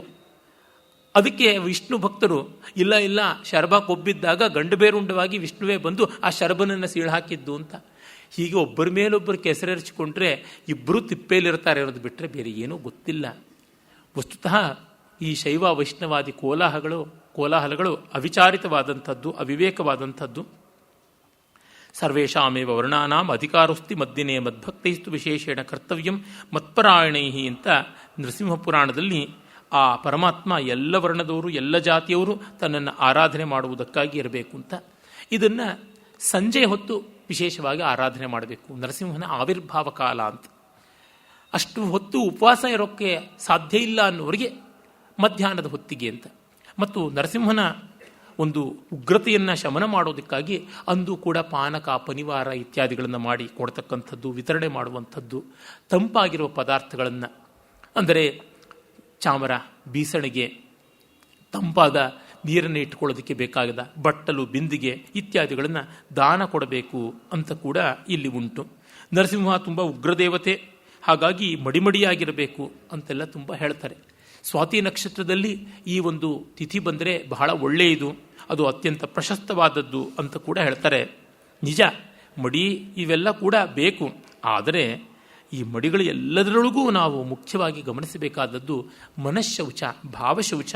ಅದನ್ನು ತುಂಬ ಚೆನ್ನಾಗಿ ನಾವು ನೋಡಿಕೊಂಡ್ರೆ ಮಿಕ್ಕದ್ದೆಲ್ಲ ತನ್ನಂತೆ ತಾನೇ ಆ ಸ್ಥಿತಿಗೆ ಬಂದು ಸೇರಿಕೊಳ್ಳುತ್ತದೆ ಅಂತ. ನರಸಿಂಹನಿಗೆ ನೈವೇದ್ಯವಾಗಿ ಗುಡಾಪೂಪ ಅಂತ ಹೇಳಿ ಬೆಲ್ಲದ ಪದಾರ್ಥವನ್ನು, ಸಿಹಿಯನ್ನು ನೈವೇದ್ಯ ಮಾಡುವಂಥದ್ದು ಉಂಟು. ಸಾಮಾನ್ಯವಾಗಿ ಸಜ್ಜಪ್ಪ ಅಂತ ಏನು ಹೇಳ್ತಾರೆ, ತುಂಬ ತುಂಬ ರುಚಿಯಾದದ್ದು, ಅದಕ್ಕಾದರೂ ಈ ಹಬ್ಬವನ್ನು ಮಾಡಿಕೊಳ್ಳಬೇಕು ಅಂತಕ್ಕಂಥ ರೀತಿಯ ಅಪೇಕ್ಷೆ ಆಗುತ್ತದೆ. ಆ ಬಗೆಯಾದಂಥದ್ದು ನರಸಿಂಹ ಶಿವ ಮತ್ತು ವಿಷ್ಣು ಎರಡರ ಸಮಾಹಾರವೂ ಹೌದು ಅಂತ ಶಾಸ್ತ್ರವಾಕ್ಯಗಳು ಬರೋದರಿಂದ ತುಳಸಿ, ಬಿಲ್ವ, ಪದ್ಮ, ಕರವೀರ ಅಥವಾ ಜಪ ಅಂದರೆ ದಾಸವಾಳ ಈ ಎಲ್ಲವನ್ನೂ ಪೂಜೆ ಮಾಡಬಹುದು, ಮಾಡಬೇಕು ಅಂತ ಕೂಡ ಅಲ್ಲಿ ವಿಹಿತವಾದ ರೀತಿಯಲ್ಲಿ ಉಂಟು. ನರಸಿಂಹನ ಉಗ್ರತೆ ಯಾರಿಗೆ ಉಗ್ರ? ಯಾರು ನರಸಿಂಹನನ್ನು ವಿರೋಧಿಸ್ತಕ್ಕಂತಹ ಹಿರಣ್ಯಕಶಿಪು ವರ್ಗದವರು ಅವರಿಗೆ, ಅರ್ಥಕಾಮ ಪರಾಯಣರಿಗೆ ಆತ ಉಗ್ರ, ಆನಂದಕ್ಕೆ ಅಲ್ಲ. ಆನಂದೋ ಬ್ರಹ್ಮಣೋ ವಿದ್ವಾನ್ ನ ಬಿಭೇತಿ ಕುತಶ್ಚನ, ಇದು ವೇದವಾಕ್ಯ. ಈ ಆನಂದದ ನೆಲೆಯಲ್ಲಿದ್ದವರಿಗೆ ಯಾವ ಭಯವಿಲ್ಲ ಅಂತ ಗೊತ್ತಾಗುತ್ತದೆ. ಆಮೇಲೆ ನಾವು ಅದರ ಮರುದಿನವೇ ನೋಡ್ತಕ್ಕಂಥದ್ದು ವೈಶಾಖ ಪೂರ್ಣಿಮೆ, ಭಗವಾನ್ ಬುದ್ಧನ ಜನ್ಮದಿನ. ಬುದ್ಧನನ್ನು ಸನಾತನ ಧರ್ಮದ ದ್ವೇಷಿ ಅಂತ ಹಿಂದೆ ಒಂದಷ್ಟು ಜನ ವೈದಿಕ ಭ್ರಾಂತರು ಮಾಡಿದ್ರು. ಆಮೇಲೆ ಬುದ್ಧನ ಅನುಯಾಯಿಗಳು ತುಂಬ ಉಗ್ರವಾಗಿ ಅದನ್ನು ನಡೆಸ್ಕೊಂಡು ಬಂದರು. ಈಚೆಗೆ ನಿಯೋ ಬುದ್ಧಿಸ್ಟ್ ಅಂತ ಒಂದು ಪೀಡೆ ಆರಂಭವಾಗಿದೆ. ಅವರುಗಳು ಇದನ್ನು ತುಂಬ ತುಂಬ ನಡೆಸ್ಕೊಂಡು ಬರ್ತಾ ಇದ್ದಾರೆ. ಮೊನ್ನೆ ಅವರು ಯಾರೋ ಒಬ್ಬರು ಬ್ರಾಹ್ಮಣ ಅಂದರೆ ನಾಗರಹಾವು ಅಂತೆಲ್ಲ ಹೇಳಿದ್ರು. ಅವ್ರಿಗೆ ಗೊತ್ತಿಲ್ಲ ಬುದ್ಧನ ಮಹಾಶಿಷ್ಯರೆಲ್ಲ ಬ್ರಾಹ್ಮಣರೇ. ಪೂರ್ಣ ಕಶ್ಯಪ, ಮಹಾಕಶ್ಯಪ, ನದಿ ಕಶ್ಯಪ, ಶಾರಿಪುತ್ರ, ಮೌದ್ಗಲಾಯನ ಎಲ್ಲ ಅಲ್ಲಿಯವರೇ. ಇನ್ನು ಅಸಂಗ ಆಗಲಿ, ವಸುಬಂಧು ಆಗಲಿ, ಧರ್ಮಕೀರ್ತಿ ಆಗಲಿ, ನಾಗಾರ್ಜುನ ಎಲ್ಲರೂ ಅಲ್ಲಿಂದಲೇ ಬಂದವರು. ಹೀಗಾಗಿ ಬುದ್ಧನಿಗೆ ಬೇಕಾದ ವ್ಯಕ್ತಿಗಳು ಅಲ್ಲಿಂದ ಒದಗಿದ್ರು. ಮತ್ತು ಬುದ್ಧ ಯಾವ ವರ್ಗವನ್ನೂ ಹಳಿಯಲಿಲ್ಲ, ಯಾವುದನ್ನು ದೂಷಿಸಲಿಲ್ಲ. ಬುದ್ಧ ಪರಂಪರೆಯಲ್ಲಿ ಬಂದವರು ಅಂತ ಇವರು ದೂಷಣೆ ಮಾಡೋರು ಬುದ್ಧನನ್ನೇ ದೂಷಣೆ ಮಾಡಿದವರು ಆಗ್ತಾರೆ. ಆತ ವಸ್ತುತಃ ವೇದಗಳಿಂದ, ಉಪನಿಷತ್ತುಗಳಿಂದಲೇ ಪ್ರೇರಿತನಾದವನು ಅಂತ ಹಿಂದೆಯೇ ಈ ವೇದಿಕೆಯಲ್ಲಿ ತೋರ್ಪಡಿಸಿಕೊಟ್ಟಿದ್ದೆ. ಅದು ವಿಜ್ಞಾನವಾದ ಅಂತನ್ನುವ ಒಂದು ಅಂಶವಾಗಿ ಬರುತ್ತದೆ. ವೇದಾಂತದ ಅನೇಕ ಪ್ರಕಾರಗಳು ಉಂಟು. ಆರಂಭವಾದ, ಪರಿಣಾಮವಾದ, ಅಭಿವ್ಯಕ್ತಿವಾದ, ವಿವರ್ತವಾದ, ಹೀಗೆಲ್ಲ ಅದರೊಳಗೆ ಒಂದು ವಿಜ್ಞಾನವಾದ. ವಿಜ್ಞಾನವಾದ ಅಂತಂದರೆ ಜಗತ್ತೆಲ್ಲವೂ ಮನಸ್ಸಿನ ಒಂದು ಅಭಿವ್ಯಕ್ತಿ ಅಂತ, it's projection of the mind ಅಂತ ಒಂದು ಹಂತದ ಸತ್ಯವೂ ಹೌದು ಆಗಿರತಕ್ಕಂಥದ್ದು. ಬುದ್ಧ ತನ್ನ ಪ್ರತೀತ್ಯ ಸಮುತ್ಪಾದದಲ್ಲಿ ಹೇಳಿರತಕ್ಕಂಥದ್ದು ಅಧ್ಯಾರೋಪಾಪವಾದ ವಿವೇಕವನ್ನೇ ಬಿಟ್ಟು ಬೇರೆ ಏನೊಂದು ಅಲ್ಲ ಅಂತ ಆನಂದ ಕುಮಾರಸ್ವಾಮಿ, ಬಲದೇವ ಉಪಾಧ್ಯಾಯ ಮತ್ತು ಗೋವಿಂದಚಂದ್ರ ಪಾಂಡೆಯ ಅಂಥ ವಿದ್ವಾಂಸರುಗಳು ತೋರ್ಪಡಿಸಿಕೊಟ್ಟಿದ್ದಾರೆ. ನಾನು ಅವನ್ನೆಲ್ಲ ವಿವರಿಸಿರೋದ್ರಿಂದ ಹೆಚ್ಚಿನ ವಿಸ್ತಾರಕ್ಕೆ ಹೋಗಬೇಕಿಲ್ಲ. ಬುದ್ಧ ತಾನು ಹುಟ್ಟಿದ್ದು, ಮನೆ ಬಿಟ್ಟಿದ್ದು, ದೇಹ ಅನ್ನುವ ಮನೆಯನ್ನು ಬಿಟ್ಟಿದ್ದು, ಇದು ಮೂರೂ ಕೂಡ ಒಂದೇ ವೈಶಾಖ ಪೂರ್ಣಿಮೆಯೆಂದು ನಡೆದದ್ದು. ಮತ್ತು ಆತ ಜ್ಞಾನೋದಯ ಮಾಡಿಕೊಂಡದ್ದು ಈ ವೈಶಾಖ ಪೂರ್ಣಿಮೆಯೆಂದು. ಉಪದೇಶ ಮಾಡಿದ್ದು ವ್ಯಾಸ ಪೂರ್ಣಿಮೆಯೆಂದು, ಗುರುಪೂರ್ಣಿಮಾ ಅಂತ ಕರಿತೀವಿ, ಆಷಾಢ ಪೂರ್ಣಿಮೆಯೆಂದು. ಬುದ್ಧ ಚಾತುರ್ಮಾಸ್ಯಾದಿಗಳನ್ನು ಸಕ್ರಮವಾಗಿ ಮಾಡ್ತಾ ಇದ್ದ ಅಂತೆಲ್ಲ ಗೊತ್ತಿದೆ. ಆತನ ಕೂಟದಂತ ಸುತ್ತದಲ್ಲಿ, ಮೈತ್ರ ಸುತ್ತದಲ್ಲಿ, ಬ್ರಹ್ಮಜಾಲ ಸುತ್ತದಲ್ಲಿ ಎಲ್ಲ ಮಾಡಿರುವ ಉಪದೇಶವನ್ನು ನೋಡಿದರೆ ಗೊತ್ತಾಗುತ್ತದೆ. ಅಷ್ಟೇಕೆ ಮಹಾಪರಿನಿರ್ವಾಣ ಸುತ್ತ, ಮಹಾಪರಿನಿಬ್ಬಾನ ಸುತ್ತ ಅಂತ ಹೇಳ್ತಾರೆ ಪಾಲಿಯಲ್ಲಿ. ಆ ಮಹಾಪರಿನಿಬ್ಬಾನ ಸುತ್ತವನ್ನು ಈ ಬೌದ್ಧರು ಒಪ್ಪೋದಿಕ್ಕೆ ಸಿದ್ಧ ಇಲ್ಲ. ಯಾಕೆಂದರೆ ಅಲ್ಲಿ ಹೇಳಿರುವುದು ವೇದಾಂತವೇ ಆಗಿದೆ, ಬುದ್ಧ ಹೇಳಿರತಕ್ಕಂಥದ್ದು. ಆದ್ದರಿಂದ ಹಾಗೆ ಬುದ್ಧನ ಉಪದೇಶವನ್ನು ಇವರು ಬಿಟ್ಟೇ ಬಿಡ್ತಾರೆ. ಹೇಳಿದ್ರೆ ಎಲ್ಲಿ ನಮ್ಮ ತತ್ವ ಹೊರಟೋಗ್ಬಿಡುತ್ತೋ ಅಂತ ತತ್ವಭಾಸಗಳನ್ನು ಇಟ್ಟುಕೊಂಡು ಬೌದ್ಧ ನಿಜವಾದ ತತ್ವವನ್ನು ಮರೆತಿದ್ದಾರೆ. ಆ ಮಹಾನುಭಾವ ಆನಂದದ ಸಾಕಾರವಾಗಿ ನಿಂತಂಥವನು, ಸರಳತೆಯ, ಸಜ್ಜನಿಕೆಯ, ಜೀವಕಾರುಣ್ಯವಾಗಿ, ವಿಶ್ವಮೈತ್ರಿಯ ಲಕ್ಷಣವಾಗಿ ನಿಂತಂಥವನು. ನಮ್ಮ ಕೆಲವು ಪುರಾಣಾಭಾಸಗಳಲ್ಲಿ ಬುದ್ಧನಿಗೂ ವಿಷ್ಣುವಿಗೂ ಏಕಕಾಲದಲ್ಲಿ ಅವಮರ್ಯಾದೆ ಮಾಡುವಂಥ ಕೆಟ್ಟ ರೀತಿಯಲ್ಲಿ ಯಾವ್ಯಾವುದೋ ಚಿತ್ರಣ ಮಾಡಿದ್ದಾರೆ. ತ್ರಿಪುರಾಸುರ ಸಂಹಾರ ಕಾಲದಲ್ಲಿ ಶಿವನಿಗೆ ತ್ರಿಪುರಾಸುರರ ಪತ್ನಿಯರ ಪಾತಿವೃತ್ಯ ಅಡ್ಡವಾಗಿ ಬಂತು. ಅವರ ಪಾತಿವೃತ್ಯ ಬಲದಿಂದ ತ್ರಿಪುರಾಸುರರು ಸಾಯ್ತಿರಲಿಲ್ಲ. ಅದಕ್ಕೆ ನಾನು ಸಹಾಯ ಮಾಡ್ತೀನಿ ಅಂತ ವಿಷ್ಣು ಹೋಗಿ ಬೌದ್ಧ ವೇಷವನ್ನು ತಾಳಿ ಆ ತ್ರಿಪುರ ರಾಕ್ಷಸ ಸ್ತ್ರೀಯರ ಪಾತಿವೃತ್ಯವನ್ನು ಹಾಳು ಮಾಡದ. ಅದು ಬೌದ್ಧ ಅವತಾರ ಅಂತ. ಅಂದರೆ ವಂಚನೆ ಬೌದ್ಧಾವತಾರದ ಮೂಲ ಅಂತ ಇವರು ಹೇಳಬೇಕು. ಹೇಳೋದಕ್ಕೆ ಹೊರಟು ವಿಷ್ಣುವನ್ನೇ ವಂಚಕನನ್ನಾಗಿ, ವಿಷ್ಣುವನ್ನೇ ವ್ಯಭಿಚಾರಿಯನ್ನಾಗಿ ಮಾಡಿದ್ರು. ಇನ್ನೊಬ್ಬರಿಗೆ ನಾನು ಹೊಲಸಿನಲ್ಲಿ ಕೆನ್ನೆಗೆ ಹೊಡಿತೀನಿ ಅಂತ ನಾನು ಮೊಣಕೈವರೆಗೂ ಹೊಲಸನ್ನ ಬಲಗೈಯನ್ನು ಚಾಚಿ ಆಮೇಲೆ ಹೋಗಿದ್ದ. ಅವನು ಕೆನ್ನೆ ಸಿಗುತ್ತೋ ಇಲ್ಲವೋ, ಎದುರುಗವನು ಬರ್ತಾನೋ ಇಲ್ಲೋ ಗೊತ್ತಿಲ್ಲ, ನಾನು ಊಟ ಮಾಡೋ ಕೈ ಅಂತೂ ಶಪಶವಾಯಿತು. ಈ ತರಹ ಆಗಿದೆ. ಈ ಅನರ್ಥಗಳನ್ನು ನಾವು ಮಾಡಬಾರದು. ಹಾಗಾಗಿ ಆ ಬುದ್ಧ ಪೂರ್ಣಿಮೆ ತುಂಬ ಮಹೋನ್ನತವಾದಂಥ ದಿವಸ. ಆ ಒಂದು ವಿಶಾಖ ಪೂರ್ಣಿಮೆ ಪವಿತ್ರವಾದದ್ದು. ಭಗವಾನ್ ಬುದ್ಧನ, ವಿಷ್ಣುವಿನ ಅವತಾರ ಅಂತ ನಾವು ಅದನ್ನು ಧ್ಯಾನ ಮಾಡಬೇಕಾದಂಥದ್ದು. ಅಂದೇ ಕೂರ್ಮಾವತಾರ ಆದದ್ದು ಕೂಡ ಹೌದು. ಕೂರ್ಮ ಜಯಂತಿ ಅಂತ ಕೂಡ ನಮಗೆ ಗೊತ್ತಾಗತಕ್ಕಂಥದ್ದು. ಮತ್ತು ಆ ಒಂದು ಕೂರ್ಮಾವತಾರವನ್ನು ಅಮೃತಕ್ಕೆ ಕಾರಣನಾದಂಥ ಪರಮಾತ್ಮ, ಆ ಕೂರ್ಮ ಸ್ವರೂಪವೇ ಸಂಯಮದ ಲಕ್ಷಣವಾದದ್ದು. ಮೇರುದಂಡವನ್ನು ನಿಲ್ಲಿಸೋದಿಕ್ಕೆ, ಅಂದರೆ ಯೋಗ ಮಾರ್ಗದ ಮೇರುದಂಡವನ್ನು ಸ್ಥಿರೀಕರಣ ಮಾಡೋದಕ್ಕೆ ಬೇಕಾದದ್ದು ಕೂರ್ಮೋಂಗಾನೀವ ಸರ್ವತಃ ಅಂತ ಗೀತೆಯಲ್ಲಿ ಹೇಳಿದಂತೆ ಕೂರ್ಮ ಶಕ್ತಿ, ದೃಢವಾದ ಶಕ್ತಿ, ಇಂದ್ರಿಯಗಳನ್ನು ಒಳಕ್ಕೆ ಎಳಕೊಂಡು withdrawal of the sense organs ಅಂತೀವಲ್ಲ, ಅದು ಬಹಳ ಮುಖ್ಯವಾದದ್ದು. ಆ ಕೂರ್ಮ ತತ್ವ, ಅದನ್ನು ಧ್ಯಾನ ಮಾಡಬೇಕು, ಅದನ್ನು ಪೂಜಿಸಬೇಕು, ಗೌರವಿಸಬೇಕು ಅಂತ. ಆಗ ಅಮೃತ ಮಥನದ ಕಥೆಯನ್ನು, ಕೂರ್ಮ ಪುರಾಣದಲ್ಲಿ ವಿಶೇಷವಾಗಿ ಬರತಕ್ಕಂಥದ್ದನ್ನು ಅನುಸಂಧಾನ ಮಾಡಬೇಕು ಅಂತ ಗೊತ್ತಾಗುತ್ತದೆ. ಆಗಲೇ ಬೈಸಾಖಿ ಬಿಹು ಅಂತ ನಮ್ಮ ಅಸ್ಸಾಮಿನ ಸನಾತನ ಧರ್ಮೀಯರು ಒಂದು ವಸಂತದ ಹಬ್ಬವನ್ನು ಆರಾಧಿಸ್ತಾರೆ. ವಸಂತ ಕ್ರಮಕ್ರಮವಾಗಿ ದಕ್ಷಿಣದಿಂದ ಉತ್ತರಕ್ಕೆ ಬರುತ್ತದಲ್ಲ, ಅದನ್ನು ನೋಡಿಕೊಂಡಾಗ ಗೊತ್ತಾಗುತ್ತೆ ಆ ಹೊತ್ತಿನಲ್ಲಿ ಅದು ಚೈತ್ರ ವೈಶಾಖಗಳ ಮಧ್ಯೆ ಬರತಕ್ಕಂಥದ್ದು ಪೂರ್ಣಿಮೆಯಂದು. ವೈಶಾಖ ಪೂರ್ಣಿಮೆ ಅಂತ ಕೆಲವು ಗ್ರಂಥಗಳ ಅಭಿಪ್ರಾಯ. ಹಾಗಾಗಿ ಬಿಹು ಅಂದರೆ ಆ 3 ಬಗೆಯ ಬಿಹು ಬರ್ತದೆ. ಬಿಹು ಪರ್ವಗಳು ಕಾರ್ತಿಕದಲ್ಲಿ ಒಂದು, ಮಾಘದಲ್ಲಿ ಒಂದು, ಚೈತ್ರ ವೈಶಾಖಗಳಲ್ಲಿ ಒಂದು. ಇದು ಚೈತ್ರ ವೈಶಾಖ ಪೂರ್ಣಿಮೆಯೆಂದು ಬರತಕ್ಕಂಥದ್ದು ಅಂತ ಗೊತ್ತಾಗುತ್ತದೆ. ಬೋಹಾಗ್ ಬಿಹು ಅಂತಲೇ ಕರೀತಾರೆ.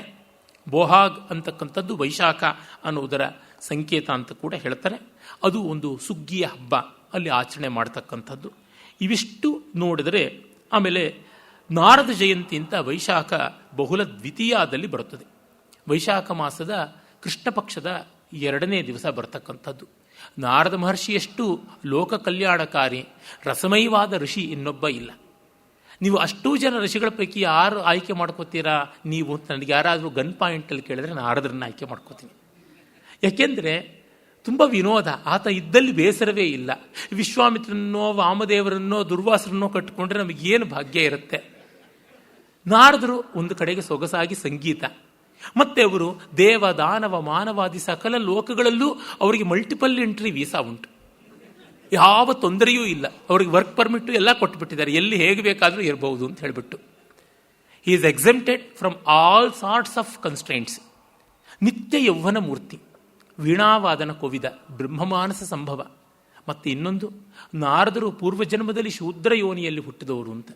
ನಮ್ಮಲ್ಲಿ ನಾರದ ಕೂಡ ಪರಮಾತ್ಮನ ಒಂದು ಅವತಾರಗಳು, ಲೀಲಾವತಾರಗಳಲ್ಲಿ ಒಂದು ನಾರದ ಮುನಿಯ ಅವತಾರ ಅಂತ ಪದ್ಮಪುರಾಣದಲ್ಲಿ ವಿಶೇಷವಾಗಿ ಬರುತ್ತದೆ. ಭಾಗವತ ಮಹಾತ್ಮ್ಯ ಪದ್ಮಪುರಾಣದಲ್ಲಿ ಬರುತ್ತದೆ. ಅಲ್ಲಿ ಕೂಡ ನಾರದರ ವಿಶಿಷ್ಟವಾದ ವ್ಯಕ್ತಿತ್ವ ನಮಗೆ ಗೊತ್ತಾಗುತ್ತದೆ. ಎಲ್ಲ ಪುರಾಣ ಇತಿಹಾಸ ಕಥೆಗಳಲ್ಲಿ ಕೂಡ ನಾರದರನ್ನ ಕುರಿತು ನಾವು ನೋಡ್ತೀವಿ. ನಾರದ ಮಹರ್ಷಿಯಲ್ಲಿ ನಾವು ಕಾಣತಕ್ಕಂಥದ್ದು ಲೋಕಪ್ರೀತಿ, ವಿನೋದ, ನಿಸ್ವಾರ್ಥ, ಕಲಾನುರಕ್ತಿ, ಭಗವದ್ಭಕ್ತಿ. ಎಷ್ಟು ಒಳ್ಳೆಯ ಗುಣಗಳು ಒಟ್ಟಿಗೆ ಸೇರಿವೆ ನೋಡಿ. ದುರ್ದೈವ, ನಮ್ಮಲ್ಲಿ ಒಳ್ಳೆಯ ನಾರದ ಸ್ತೋತ್ರಗಳೇ ಇಲ್ಲ. DVG ಅವರು ತಮ್ಮ ಕೇತಕಿ ವನದಲ್ಲಿ ತುಂಬ ಚೆನ್ನಾಗಿ ನಾರದರ ಬಗ್ಗೆ ಒಂದು ಕಂದಪದ್ಯ ಬರೆದಿದ್ದಾರೆ. ಅದು ಬಿಟ್ಟರೆ ಇನ್ನೆಲ್ಲೂ ಕಾಣತಕ್ಕಂಥದ್ದಲ್ಲ. ಇಂಥ ಮಧುರ ಮನೋಹರವಾದ ಮೂರ್ತಿ ವ್ಯಕ್ತಿ ನಾರದರು. ಸರಸ್ವತಿಯ ವರಪುತ್ರ ಆತ, ಸಂಗೀತ ನಿಷ್ಣಾತ, ವೀಣಾವಾದನ ಕೋವಿದ, ಭಕ್ತಿಜ್ಞಾನಗಳ ಸಮಾಹಾರ, ನಾರದ ಭಕ್ತಿ ಸೂತ್ರ ಅಂತ ಅವರಿಂದ ಪ್ರವರ್ತಿತವಾದ ಭಕ್ತಿ ಶಾಖೆಯೇ ಉಂಟು. ಮತ್ತೆ ನೋಡಿ, ಅವರು ತ್ರಿಮೂರ್ತಿಗಳೆಲ್ಲರಿಗೂ ಪ್ರಿಯರಾದವರು. ಯಾರು ದುಷ್ಟನೋ ಅವರನ್ನು ದಮನ ಮಾಡ್ತಾರೆ, ಯಾರು ದುರಹಂಕಾರಿಗಳೋ ಅವರ ಅಹಂಕಾರ ಹೋಗಲಾಡಿಸ್ತಾರೆ. ಎಲ್ಲವೂ ತಿಕ್ತೌಷಧಂ ಗುಡಲೇಪೇನ ಅಂತ, ಸಿಹಿ ಬೆಲ್ಲದ ಆವರಣದೊಳಗೆ ಕಹಿಯಾದ ಔಷಧವನ್ನು ಇಟ್ಟು ಕೊಡ್ತಾರೆ. ಮತ್ತೆ ನಾರದಲ್ಲಿ ಕಾಣತಕ್ಕಂಥ ಇನ್ನೂ ಒಂದು ದೊಡ್ಡ ವಿಷಯ ಅಂತಂದರೆ ಕಲಹಭೋಜನ ಅಂತಂತೀವಲ್ಲ, ಆ ಕಲಹ ಎಷ್ಟು ಚಮತ್ಕಾರ. ಜಗಳ ಇಲ್ಲದೆ ಇದ್ರೆ ಬದುಕು ಬೇಸರ ಆಗಿಬಿಡುತ್ತೆ. ಮತ್ತು ಆ ಜಗಳ ಎಷ್ಟು ವಿನೋದಪೂರ್ಣವಾಗಿ ವಿಷಾದವನ್ನು ನಿವಾರಣೆ ಮಾಡಿ ಲೋಕ ಕಲ್ಯಾಣವನ್ನು ಉಂಟು ಮಾಡುತ್ತದೆ. ಇಡೀ 60 ಸಂವತ್ಸರಗಳು ನಾರದಿಯಾಗಿದ್ದಾಗ ಆತನಿಗೆ ಜನಿಸಿದಂಥವು ಅಂತ. ಹೀಗಾಗಿ ಕಾಲಕ್ಕೂ ತಂದೆಯಾಗಿರ್ತಕ್ಕಂಥ ವ್ಯಕ್ತಿ, ಅವರನ್ನು ನಾವು ಸ್ಮರಿಸಬೇಕಾದಂಥದ್ದು ನಾರದ ಜಯಂತಿ. ಅಲ್ಲಿಗೆ ಚೈತ್ರ ವೈಶಾಖ ಮಾಸಗಳು ಮುಗಿಯುತ್ತವೆ. ನಾನಿವತ್ತು ಜ್ಯೇಷ್ಠ ಆಷಾಢಗಳನ್ನು ಮುಗಿಸೋಣ ಅಂತಿದ್ದೆ, ಆಗಲಿಲ್ಲ. ಮುಂದಿನ ಕಂತಲ್ಲಿ ನೋಡೋಣ. ನಮಸ್ಕಾರ.